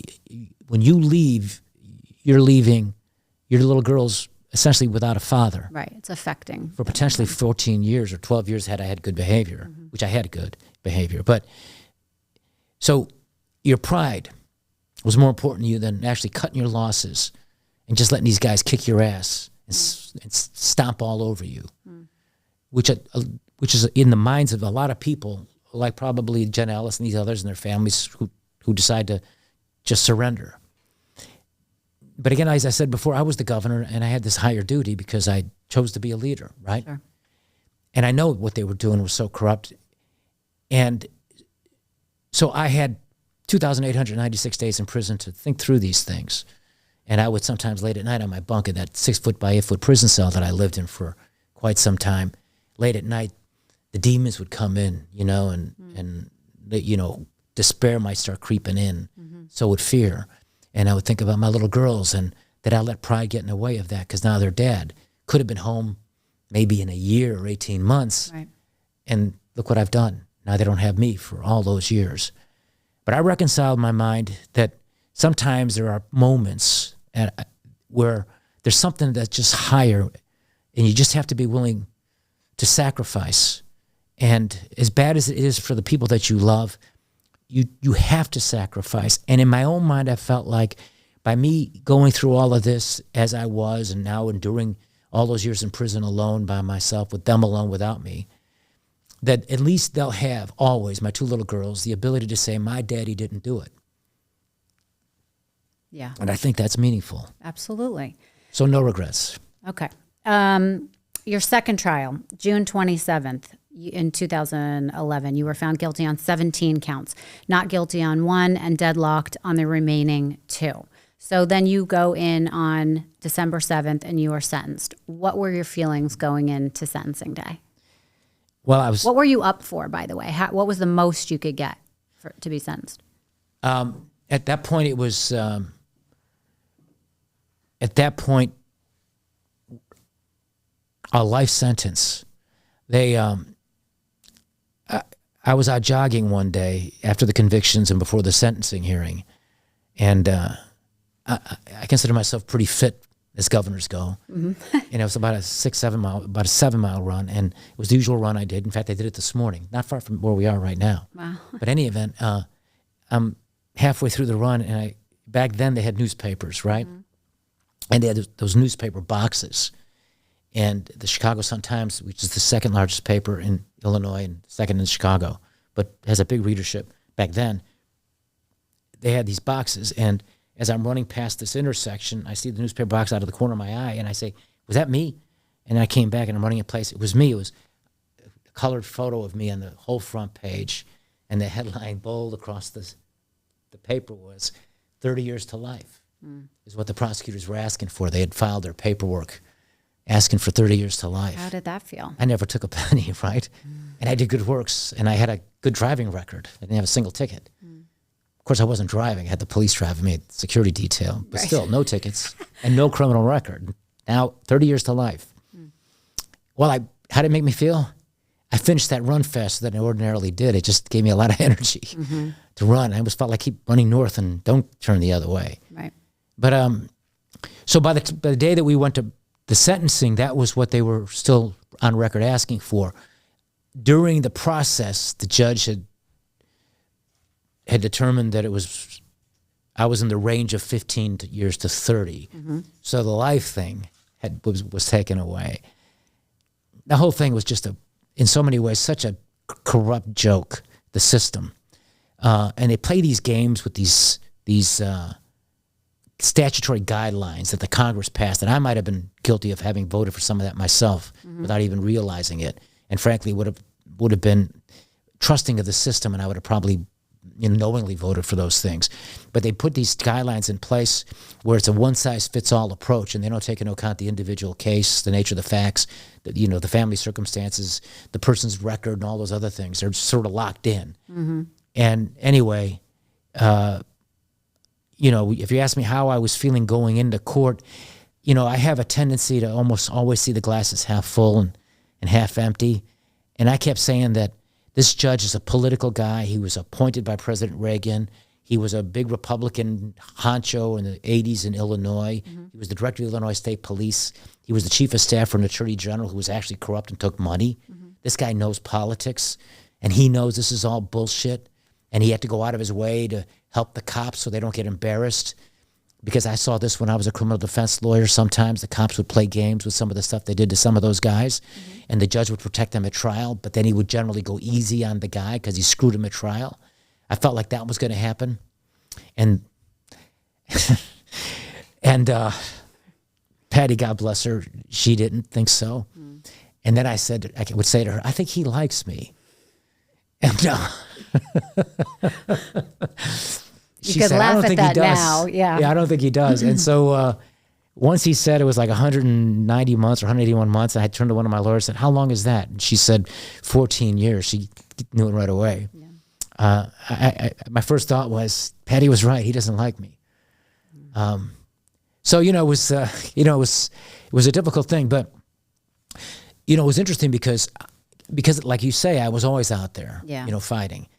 And now I just totally got my ass kicked, right? Right. And one of my lawyers, well-meaning, had suggested afterwards, I arranged it with the marshals, the U.S. Marshals. They can get you out a side door, go through the basement, and you can drive out of here and avoid the media. Now, I've been talking to the media every step of the way, right? Now that I get my ass kicked, the last thing I'm doing is to be some chicken shit guy that walks out some back door. So, no. I said, no, I'm talking to him. So now we're wargaming in this holding room. What do you say? Right? Now Patty's with me and she's cheered up, but she's stoic and she's so strong. And she really is. She's really remarkable, my wife. But so he says, we're thinking there's a group of lawyers and he's a real good guy, my lawyer Sheldon Sorosky, but there's a silliness to him.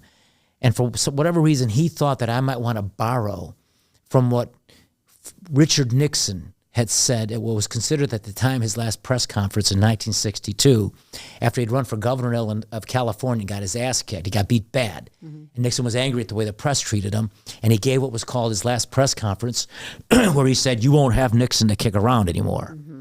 Nixon would come back 6 years later and be president, one of the great political comebacks in American history, but at that time, Nixon was politically dead. So my lawyer suggested, why don't you do that? You won't have, Blagojevich kick around anymore. And I said, I'm not quoting Nixon, okay, or making light of this, okay? So what I ended up doing was I just went down there and I quoted a couple of lines from my favorite poem called If by Rudyard Kipling. And I just said, there's a line in there, if you can meet with triumph and disaster and treat those two imposters just the same. So I said that, and I said there was nothing more really for us to say other than that we needed to get home, Patty and I, and be with our daughters and explain to them what happened, what this means, and where we're going from here as a family. And that's pretty much it. But I certainly, met the media. I didn't run from them, and I never will really. Right. So let's talk about prison for a little bit. What was the first night like there? Yeah, I write about that, of course, in the book that I'm writing, and it's a night I'll always remember. And it was a long, long day, and they had helicopters following me from my house the moment I left at 5:30 in the morning, all the way to O'Hare Airport, and then in a gaggle of the media was all over the place. And then when I landed in Denver, the media was there too, and then the helicopter followed me all the way into me walking into prison. So it was like portal to portal. I was O.J. Simpson in the white Bronco, right? But I actually loved my wife, and but in any event, I was, it was interesting because people asked me, well, how did the inmates treat you? And again, I wasn't in, the camp. I was behind what the inmates call the razor wire, and there's murderers in there. And for the first 3 years? Yeah, for the first 2 3/4. Yeah. Okay. 32 months. Because you're not eligible. If they give you more than 10 years, you got to be in that higher prison. And they were doing this to squeeze me. The first night, did you have a roommate then? How does that? Yeah. Okay. Well, you move your way. If you're well behaved and you do well, you can work your way into the suburbs out of the inner city. Okay. The suburbs is the 6 foot by 8 foot cell. Okay. Okay. That's the other side of the area that we're in. This is really prison. I mean, if you watch those prison movies and you see what it's like with all the bars and the gates and the iron and all of that and those stark walls, that's where I was. In those little cells and those aisles, the hallway, and darkness and all the gloom. Yeah. I was in that. And so when I first got there, they had watched me walk into prison, you see. So people asked me, well, how'd they treat you? And I said, well, I had two things going for me. I was treated pretty well. I had two things going for me. Number one, I was a so-called celebrity inmate. They literally watched me walk into prison live on television. On Fox News and CNN, they were all covering it live. And so they see me, and now suddenly there I am in their little world. I leave our world, the real world, and I'm in this little world now. That's very interesting, yeah. Yeah. But the bigger thing that gave me real street cred was how they would call in the vernacular, my 14-piece. If you get a long sentence, it tells them, you didn't snitch on anybody. I see. This motherfucker's a badass. He didn't snitch. And there's a saying in prison, okay? Snitches are bitches who get stitches. And so, they say that in prison too, not just as a joke? Wow. No, they say that. They mean it. And if you got a light sentence, you got to prove to the rest of these guys you didn't tell on anybody. Okay. Okay, so that's that culture that I'm walking into. Yeah. Now, I'm also asked by people, well, were you afraid? Not in the least. I was so heartsick, so heartbroken, so disillusioned by the system, so longing for my little girls and my wife and worrying for them that I feared nothing. And if somebody wanted to hurt me or even kill me, they would have taken me out of my misery. I didn't fear it in the least bit. But I walked into that place and, it was ugly. It was painted a stark antiseptic white. This part of it, when you go to the cells, it's darker. But this part was this big dormitory area that's got these divides where there's 5 2-man bunks within each little divide. Okay. It's all wide open because they have to keep an eye on everybody. So it's like a quasi-dormitory. And there were probably 90 guys in there. And then at the end of the hall, there's the bathroom. And then adjacent to that is the big gate that locks you in from the more common areas that you have access to within certain times of the day. But after 10 o'clock, everything shuts down at night. But there's that bathroom. And on the other side of the hall is the big iron door that shuts you in. And then there's 90 guys in there. And there's a symphony of sounds that are very unappealing with a whole bunch of men, right? No air conditioning. And so this was March 15th, 2012. And I was greeted by a group of the guys that were there, some drug dealers, with a care package. And they were very polite, they were respectful, and they were calling me governor. And they just said, Governor, we wanted to, welcome you to prison. And we thought you won't be able to have commissary for a week, so you can't get at the things you need because they don't let you bring anything in except your Bible. My wife gave me a Bible I was able to bring in. Couldn't bring my running watch in, couldn't bring the running shoes in. But so they knew that, and so they bought me like a toothbrush and a toothpaste and shower shoes, which is a whole unique experience when you take a shower with those guys because they're super sensitive about anybody looking at anybody. Okay. And there's a whole culture of that, which, I was fine with that too, but no complaints. But anyway, it's a very different world, right? So they had this care package. It was so nice. And I was able to make a phone call home. I had my first dinner there. I'll always remember that dinner. It was, I walked into they called it the chow hall. It was, all the heads turned when I walked in because they just seen me on TV a few hours before. And they served us these like green scrambled eggs, very small portions. It was cold and ugly looking with these biscuits with this white gravy on it that looked real bad, like somebody threw up on it or something. And then they had cranberry sauce from a can. That was the only thing that I felt I could eat, right? It was just bad. And then, but who cares? Okay, it's so bad. It's, I called home. I talked to my family that night. I was able to make a phone call home. And I remember telling Patty, boy, I'll never ever complain about anything you make again after eating what I just ate. Okay, so you were still able to keep your humor, I guess. A little bit. But that night, after they shut us in and we were locked in and all the lights went off. Oh, and they give you earplugs. The guys got me earplugs because that was a common thing, that you put earplugs in your ears because there's so much noise, snoring and all this stuff. But I was on the top bunk, real near the bathroom. And I would say certainly the loneliest moment I've ever experienced in my life. Because ahead of me was 14 years of this. And heartbroken and missing my little girls and my wife and worrying for them. And you can't even see the flicker of a light at the end of the tunnel, and you think, will I ever get out of here? Could I die here? And I remember reaching for the Bible that my wife gave me and actually hugging it like it was a teddy bear. Oof. Wow. That's really powerful. So were you thinking this is never going to last for 14 years? I'm going to get out. There's going to be appeals. This was, not the right side of history. And did you think you would be there for less than a year? Or were you convinced this is it? I better fall in line? Right. It's a great question. They call that hope time, by the way, in prison. So if you can have hope, your appeal gives you hope time. And some of the other stuff gives you hope time, which helps you break your time up. Right. Look, deep down, I was scared shitless that I would never get justice because the stakes were too high. Yeah. Yeah. If I'm right and they're wrong, they're corrupt, and they're going to have to answer. If I'm right and they're wrong, something's seriously wrong with the criminal justice system. And so will the appellate court do the right thing, or will they whitewash it and protect them? Okay. Still, we had hopes because we just knew the law was so much on our side on a variety of different things.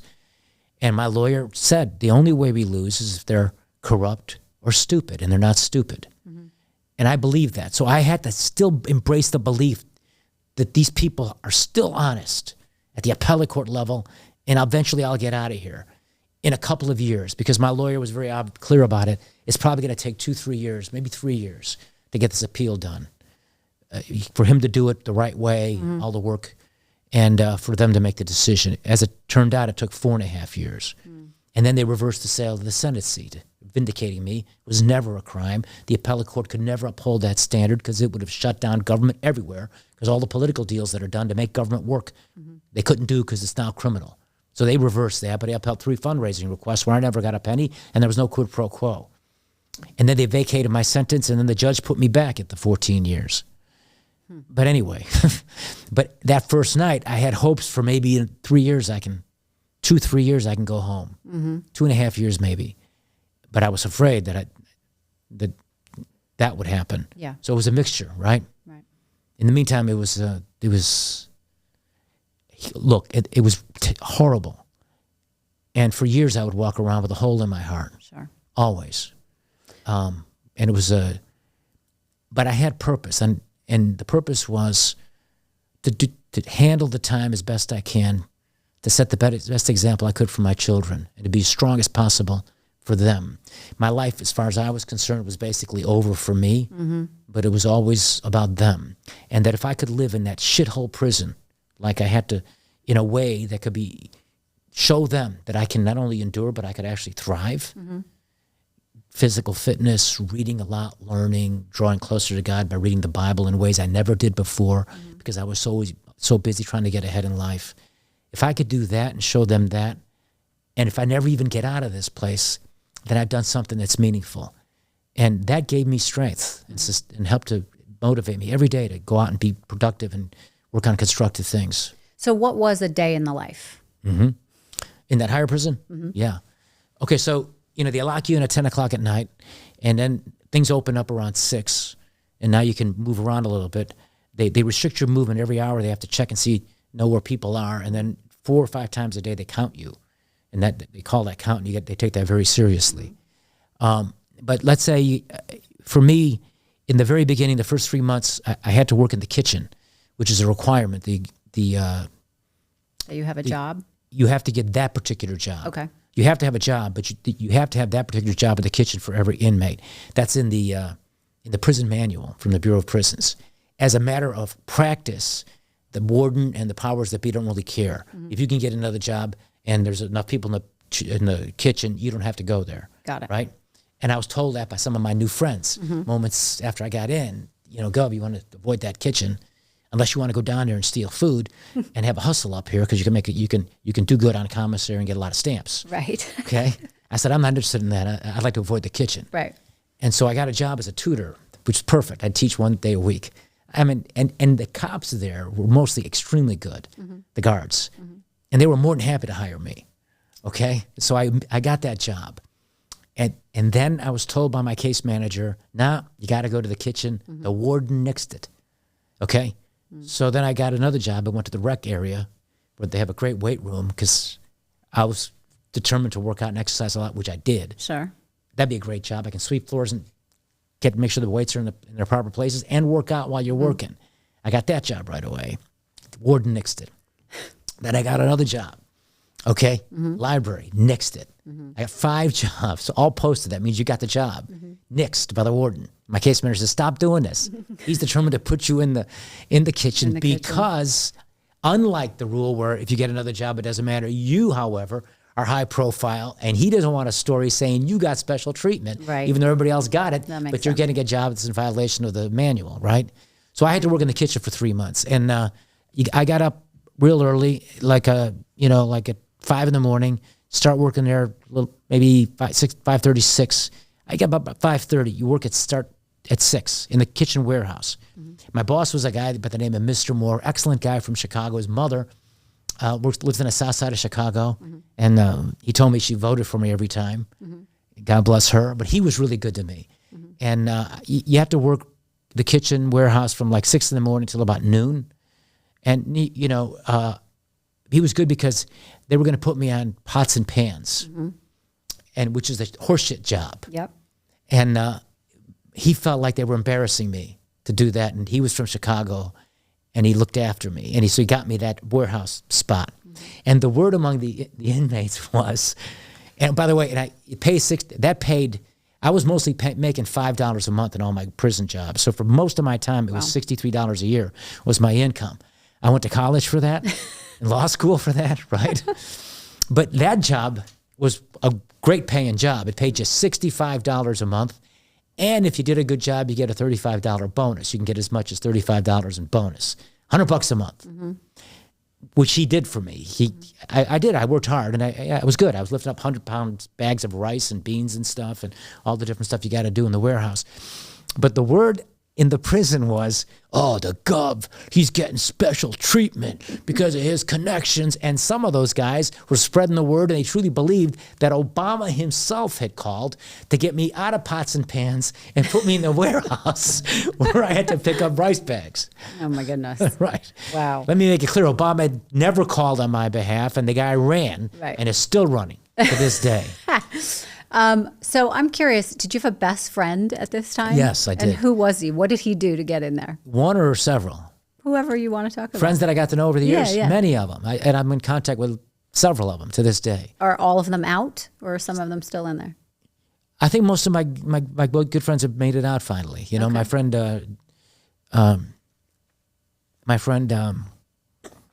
his nickname is Spade. But he's in Denver. He got out. He got a 25-year sentence, drug dealer.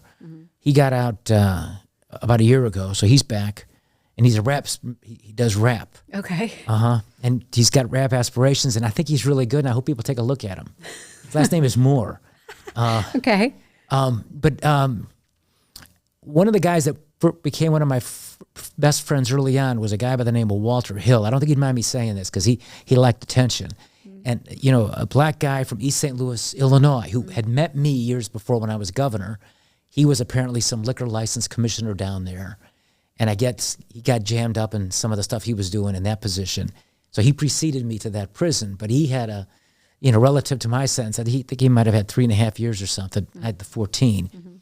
But I was his governor, and as soon as I walked in there, he welcomed me with open arms, and he helped guide me through the process. And he's a real colorful personality and kind of a controversial figure, but he was a friend, and he's still in touch. And then I made a friend of a guy that was in there. He was a real estate developer in Beverly Hills and got in serious trouble and had a 17-year sentence. And he and I became friends. But no, I had a lot of friends. I made friends, and look, you're going to inevitably have conflict with some people because you're with a bunch of guys for a long period of time, and there are going to be some things that you want and they want. And there's just some people that just don't like you, right? Yeah. So it wasn't 8 years without conflict, but I would say for the most part, I was treated very well by the other inmates. So how does it begin the process that you realize there might be a chance that you can get out early? From what I've read, it seems like your wife took matters into her own hands and started doing her own media tour, so to speak, to get the word out, to get the attention of President Trump. Tell me in your words, though, what really happened. So in my book, I have a whole chapter I have 2 chapters. There's several chapters, but I have 2 chapters with Donald Trump in it. Fired by Donald Trump, and then freed by Donald Trump. And freed by Donald Trump took 2 years. Okay. And the leading actors in that drama are my wife, Patty. Well, is Donald Trump. Patty, and this fellow here who's with us now, Mark Vargas, who was very helpful to us and guiding us through the process and helping me get home and doing great things on my behalf. But all sorts of appeals they were done, and you were just kind of sitting around, and this became an option. I mean, how did it come to play? Martin Luther King used to say a lot of great things, and among them was, God could find a way out of no way, right? After all of my legal options were taken away, and after the Supreme Court failed to take my case, which we thought on the weekend before they decided it, we had a very good chance, even though they only take 2% of the cases. But the Supreme Court reporter that covers the Supreme Court had said on the Friday before they made their decision that there was a good chance they were taking my case, because the standard, the unlawful standard used to convict me, is different from every other circuit in the United States. Mm-hmm. It's an outlier, and therefore the laws have to be uniform. So there was a real important reason for them to take the case. But I would always find out the bad news from my inmates who'd see it on the news before I would ever get the information from an email that took like 2 hours to get to me from my family or my lawyers.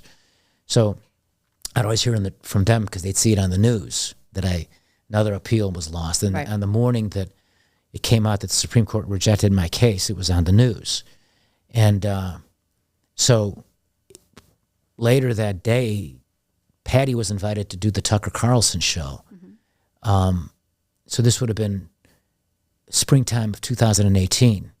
Now, Obama left office on the 20th of January, 2021. And we had asked him, and I was lucky in the sense that I was unlike every other inmate in the Bureau of Prisons, 151,000 federal inmates, I'm the only one in the vernacular of the prisoners and the inmates who can get his paperwork on the president's desk. 2 presidents. So David Axelrod used to work for me and worked for Obama, was very instrumental in helping get my case before Obama and get his attention. So were some Democratic congressmen from Illinois who were friends of mine. They were advocating and pushing.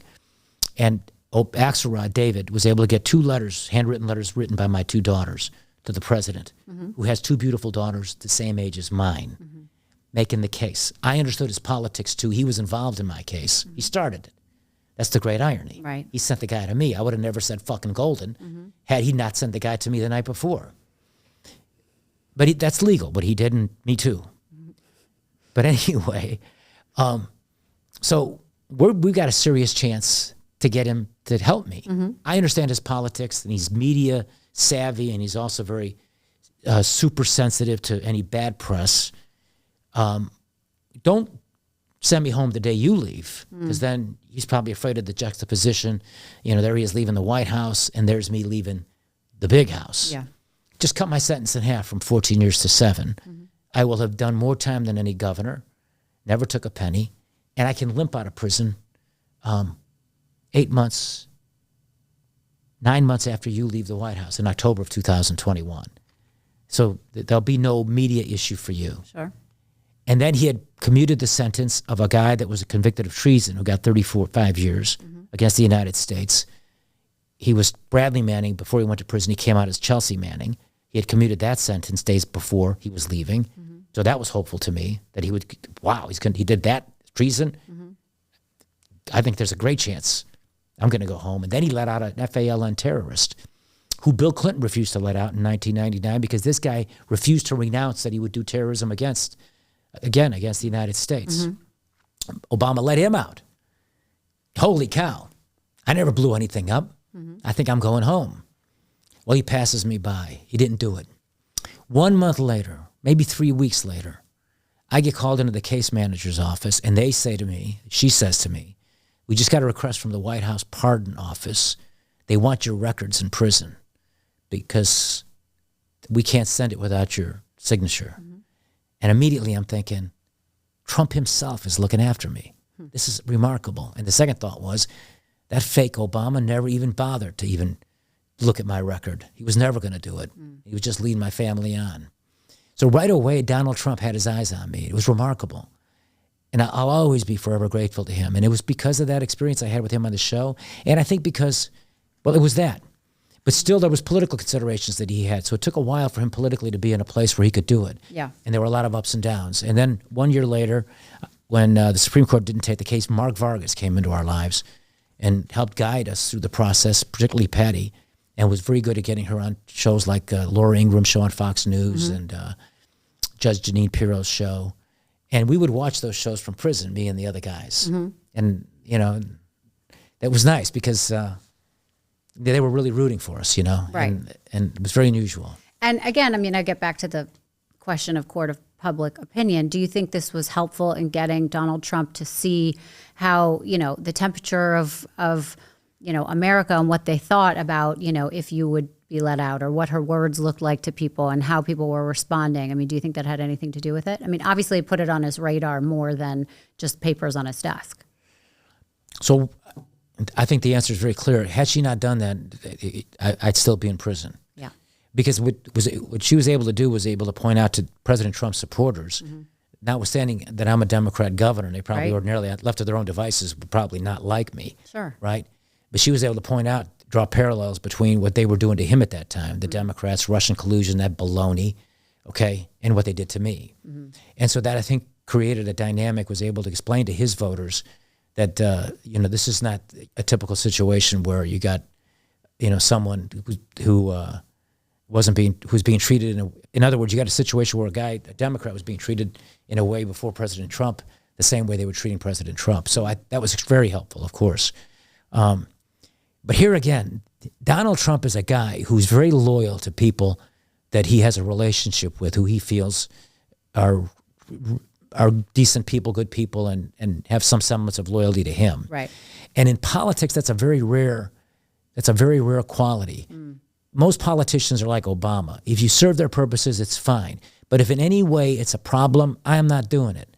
And therefore, with me, I'm sure he would have been happy to see me go home, as long as he wasn't the one doing it. Right. He just wasn't even going to get nicked because he was caught up in my case. Where Trump will stand up and help his friends and others and take the hits to do that. It separates him from these other politicians. This is why Trump was such a good president the first time around and will be such a good president the second time around. He is fearless and determined to do what he thinks is right. He's smart, and he'll make mistakes, as we all do. But that separates him from these other people in politics who really don't have any testicular virility at all. Okay, I want to get into some of those questions, but to end with this on this topic, where were you when you heard your sentence was being commuted and you were going to go home? So I was just getting ready to go run on the track, and it was 10 minutes to 11 Mountain Time, and one of my colleagues came up to me, and he said, "Gov, I just saw you on the news. Trump's going to send you home." And there had been false starts before, because this was 2 years in the making. There were political obstacles in the way that slowed President Trump down, including the Democrats impeaching him in September over the call to Zelensky, the president of Ukraine, which was a perfectly legal and necessary phone call for him to make.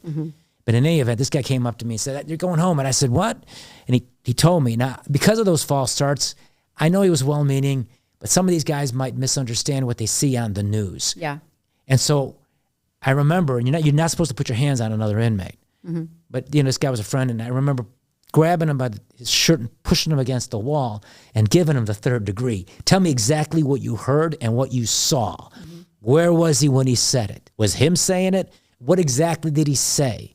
Okay? Was it national news or local Denver news? Okay? Did he even have all these answers, or that was too overwhelming? I saw it. He was, he was actually bigger than me. He was a good guy in the weight room, good, very much fit. But he, no, he's telling me, I saw it, I'm telling you. So, but it was, minutes away from the top of the hour. And the TVs in prison are segregated by race. So there's the black TV, and they watch CNN, the black guys. Okay. Then there's Latino TV, and it's Univision. And then there's the white guys' TV, it's Fox News. Come on. Right? No, come on. That's how it is. And then there's the sports TV that everybody watches, but they fight over that. Sure. Okay? That makes sense. Right. So I walked into the white TV room to see what was coming out at the top of the hour. And there he was, at Andrews Air Force Base, Donald Trump. And so I had to grab somebody's headphones, because you can't listen to the TV without your headphones. And I didn't have mine with me. So I said, some guy, I think I was really, "Hey, I need those." And I grabbed them. I think he's talking about me. And I popped it in, and I just commuted the sentence of Rod Blagojevich. He's been away for a long time. He's been in an orange jumpsuit. I was never in an orange jumpsuit, but God bless him. He's got a great wife. That was his vision of you, yeah. Right, of course. He's got a great wife. His 2 little girls, hadn't seen in a while. He was just great. It was real, finally. And was everyone jumping up and down for you? I'll tell you something. They were really excellent about it, those guys.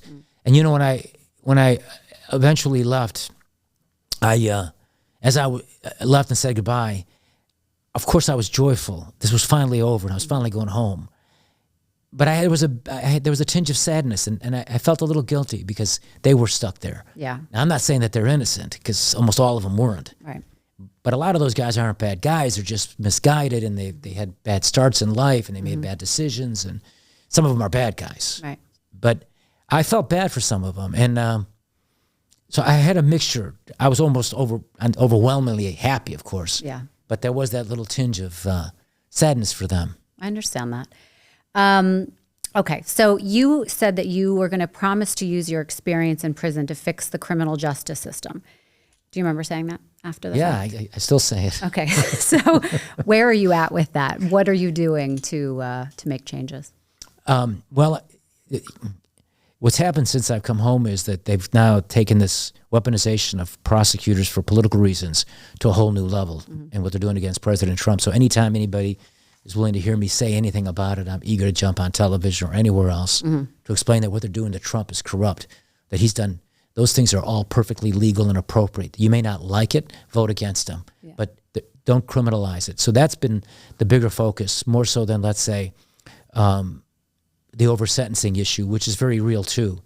My hope is to eventually, when I get back on my feet, hopefully, is to start a foundation that actually does the issues that work on towards, fair and just criminal justice system, where these first-time offenders, like some of the friends I was in prison with, who never had any criminal background before, are given these 15, 20, 25-year sentences for the first offense. No chance at a second chance. I very much want to be active and involved in that. When I first came home, though, what also slowed me down was COVID. Oh, and by the way, had he not done what he did on the 18th of February 2020 and waited a little longer, COVID hit, I don't know that he would have been in a position to be able to do for me what he did. And I have a very strong belief in God, and in my Christian faith I believe deeply in, though I don't want to try to proselytize anybody. But I have no doubt in my mind that I've seen a miracle in my life. It was a miracle that brought me home. The unlikely convergence of events that led me to Donald Trump, a Celebrity Apprentice. Right. And I don't want, if he's watching this, and I don't think, maybe he is, because he might. He asked me to be on Celebrity Apprentice, by the way. I turned him down. Wow. He got quite mad. No kidding. Yeah. It was, I was trying to think when you were talking about if that was the season that you were on. Because I don't think I ended up watching it, but he asked me to be on. He called me. I said yes. And then I had to renege. But, I went to lunch with Michael Cohen. We talked all about it. He told me how it was going to go down, kind of. And then I ended up, oddly enough, doing Celebrity Rehab, because I don't know if you know Dr. Drew. On television. Yeah, he really makes you feel like he understands you. And I was having such a difficult time in my life with, the whole world coming down on me and having such an opinion of me for the scandal I had been involved in. I didn't know you were in one. I'm sorry. Oh, I was, I was part of a scandal at the time that was worldwide. It was the Tiger Woods scandal. I'll just remind you. That little scandal. So everyone took my name and created, a headline for me. And that was very difficult. But in Donald Trump's mind, he thought, oh, this is the perfect person for my show. Once I had to go back and say, I'm not going to do it, then he's like, I would never have her on this show. No kidding. We later laughed about it. He invited me to, a New Year's Eve party at his estate, and we had a good laugh about it. But you're right, loyalty means a lot to him. He gets very upset if somebody doesn't stick by him. So Rachel, now that I know that you were involved in a scandal, I have to tell you, I feel so much closer to you. Oh, good. Okay. Well, because everyone deserves a second chance, don't you think? Right. God bless you. Yeah, you're doing great, by the way. Thank you. So incidentally, you've talked about Trump a ton in this interview. What is your relationship with him now? He and I, and he says it, I mean, he didn't really know me that well, and I don't really know him that well. Yeah. So my relationship with him is, I'm trying to help him wherever I can be helpful. Yeah. And if he calls, he needs something, I'll drop whatever I'm doing to try to be helpful to him. So I've seen him 3 times since I've come home, every time at Mar-a-Lago. And he's been really nice to me. He has a book that came out that I recommend to your viewers. It's called Letters to Trump. It's a great book. It's got letters to him from Queen Elizabeth and Princess Diana and Presidents Nixon, Reagan, Clinton, and Bush, and Oprah Winfrey, and Shaquille O'Neal. And he's got a letter that he wrote to me after he fired me on Celebrity Apprentice. So he was nice enough to put me in his book. Right. and then invited me to Mar-a-Lago to be at a book opening when he launched the book.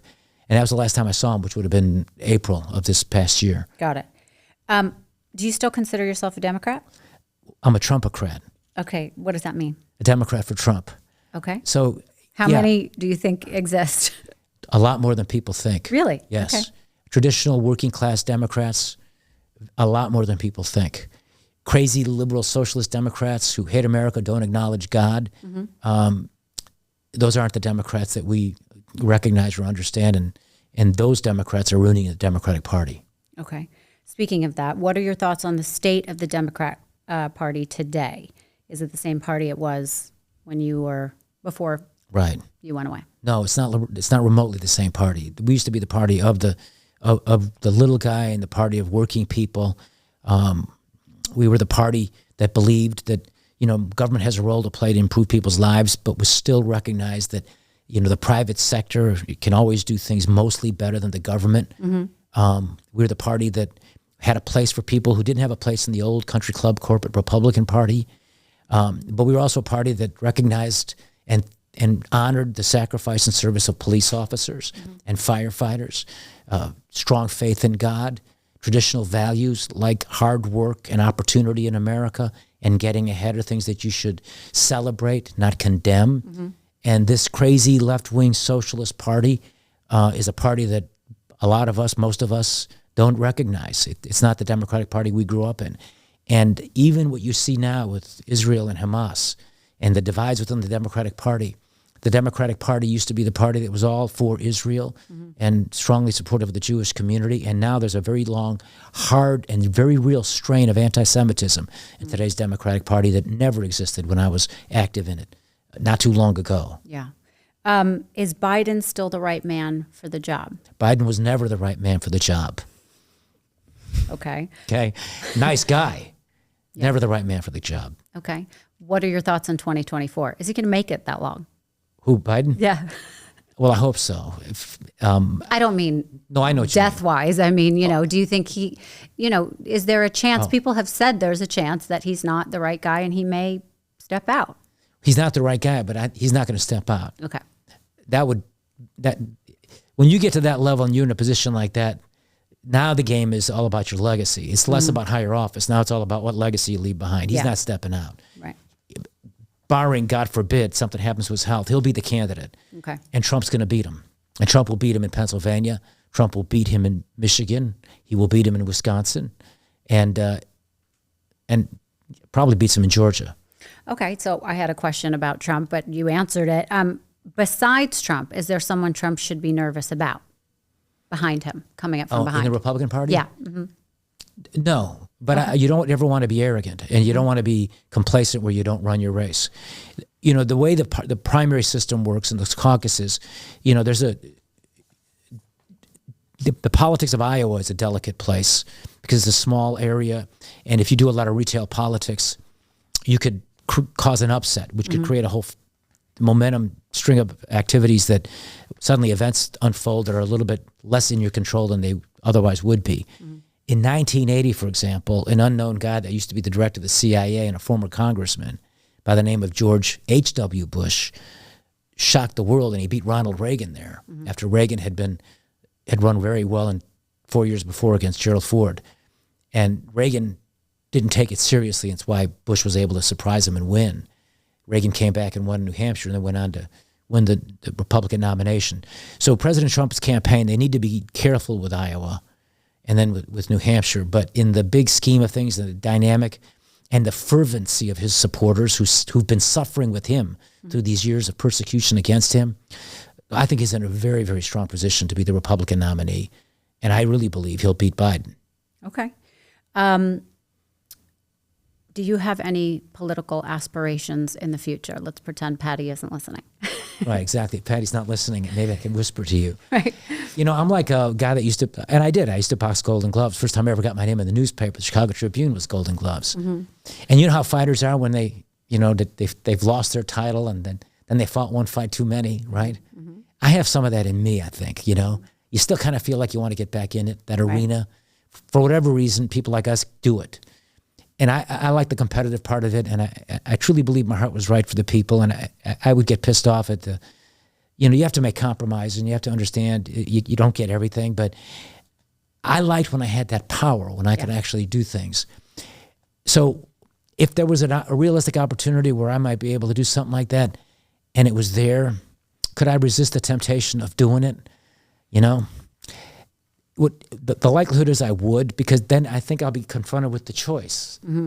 My wife and my family, or that, because my wife, God bless her, defied all the odds, has made it abundantly clear that if I do this, a political career, I'll do that with my second wife. Right. And I'd frankly like to keep my first one. Right, I understand. So I don't see it happening, but it's okay.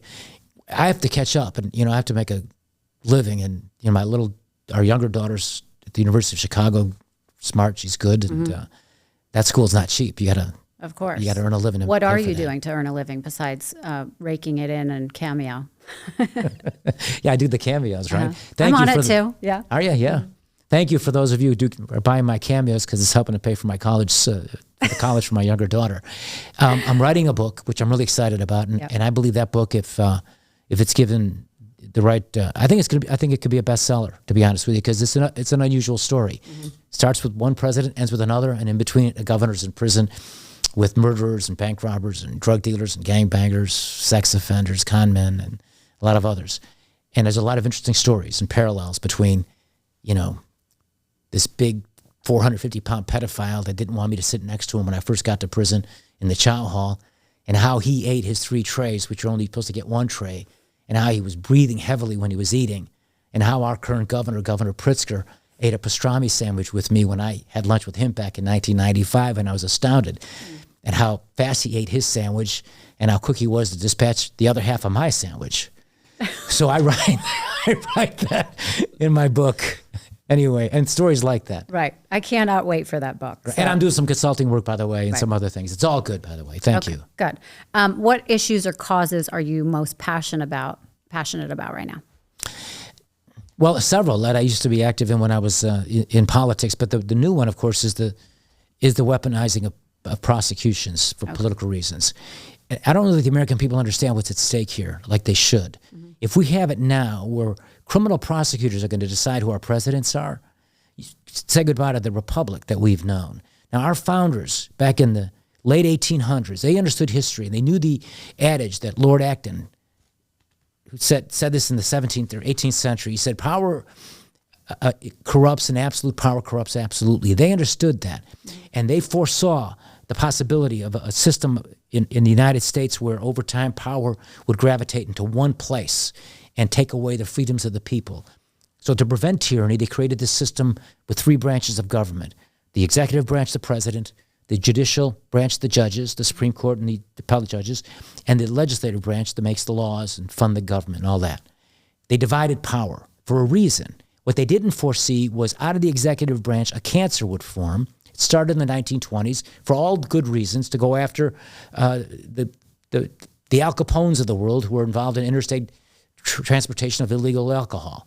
They've now become this powerful force, separate and apart, with no check and balance on them, these federal prosecutors.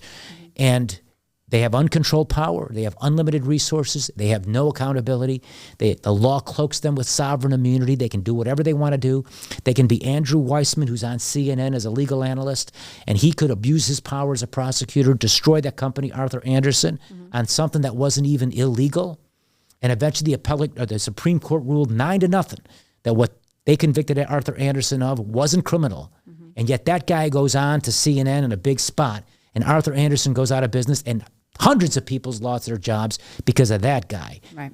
That's the big issue that I think I'd like to be mostly involved in. And God willing, President Trump wins, I think there's going to be some reforms that are necessary to protect our democracy and our republic. You've given me so much time. I just have 3 more questions. Looking back at your time as governor of Illinois, what do you consider to be your most significant accomplishment? I don't have to hesitate. It was the All Kids program that provided affordable health care to every child in Illinois. We were the first state in America to do it. We did it in 2005. That's the best thing I did. But I feel like I did a lot of other great things, including free public transportation for our seniors and a lot of other stuff, and no taxes on the people. Got it. Are there any decisions or actions you regret from your time in office. Yes, I didn't do enough on the clemencies. I think I did something like 60, 61, or 65 commutations or pardons. I did pardons. I didn't do nearly enough. I trusted the system. I believed that mostly the prosecutors get it right. And I learned a hard lesson the hard way. I was wrong. I had the power. I could have done so much more. I just didn't go to the office every day aware that was an issue that I should be focusing on. I was more focused on those other things that I talked about. But when my aides would bring those cases to me, I think I mostly always felt that you should temper justice with mercy. And I think I acted appropriately, but I could have done so much more there.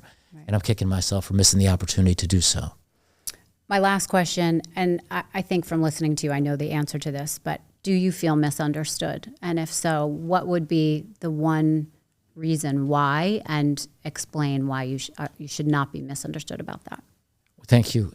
Well, yeah, I didn't do it. I mean, I went to prison for 8 years, and I didn't do it. It was all politics. It was political talk. Nothing even happened. And so along the lines of being misunderstood, another Winston Churchill quote, I think it's my second one here, right? Yeah. There's been a couple of Dr. Kings and a couple of Churchills. He said, a lie can travel halfway around the world before the truth has a chance to put its pants on. And when they told that big lie about me, trying to sell a Senate seat, which eventually the appellate court reversed, it was never a crime, and I was proven right, that lie, my pants are halfway up. Yeah. It still sticks to me. And it drives me crazy. And some of the other stuff drives me crazy too, because they're such liars. So I'm misunderstood by that. I've been accused of combing my hair too much and being narcissistic and egotistical and all these other things. Maybe you might get me on some of that, but not that other stuff. I didn't do those things. And I would simply say thank you very much, Rachel, for the opportunity to be on your show. Of course. I thank you. Talk to your viewers. And yeah, I mean, I just think that it's interesting because I think people see one part of your legacy, but I think that you would like people to see you for something else. And I look forward to see what the future holds for you.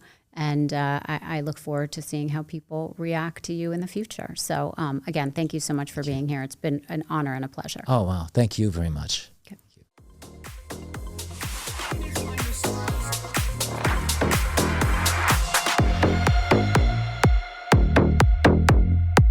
Thank you so much for listening to Misunderstood. I'm your host, Rachel Yucatel. Please be sure to subscribe to the show and give us a 5-star rating and review. You can support the show by joining our Patreon at patreon.com/misunderstood with Rachel Yucatel. Do you have ideas for the show or want to reach out? Email us at info@misunderstoodpodcast@gmail.com. That's spelled MISS understood. Thank you so much, and I'll see you next time.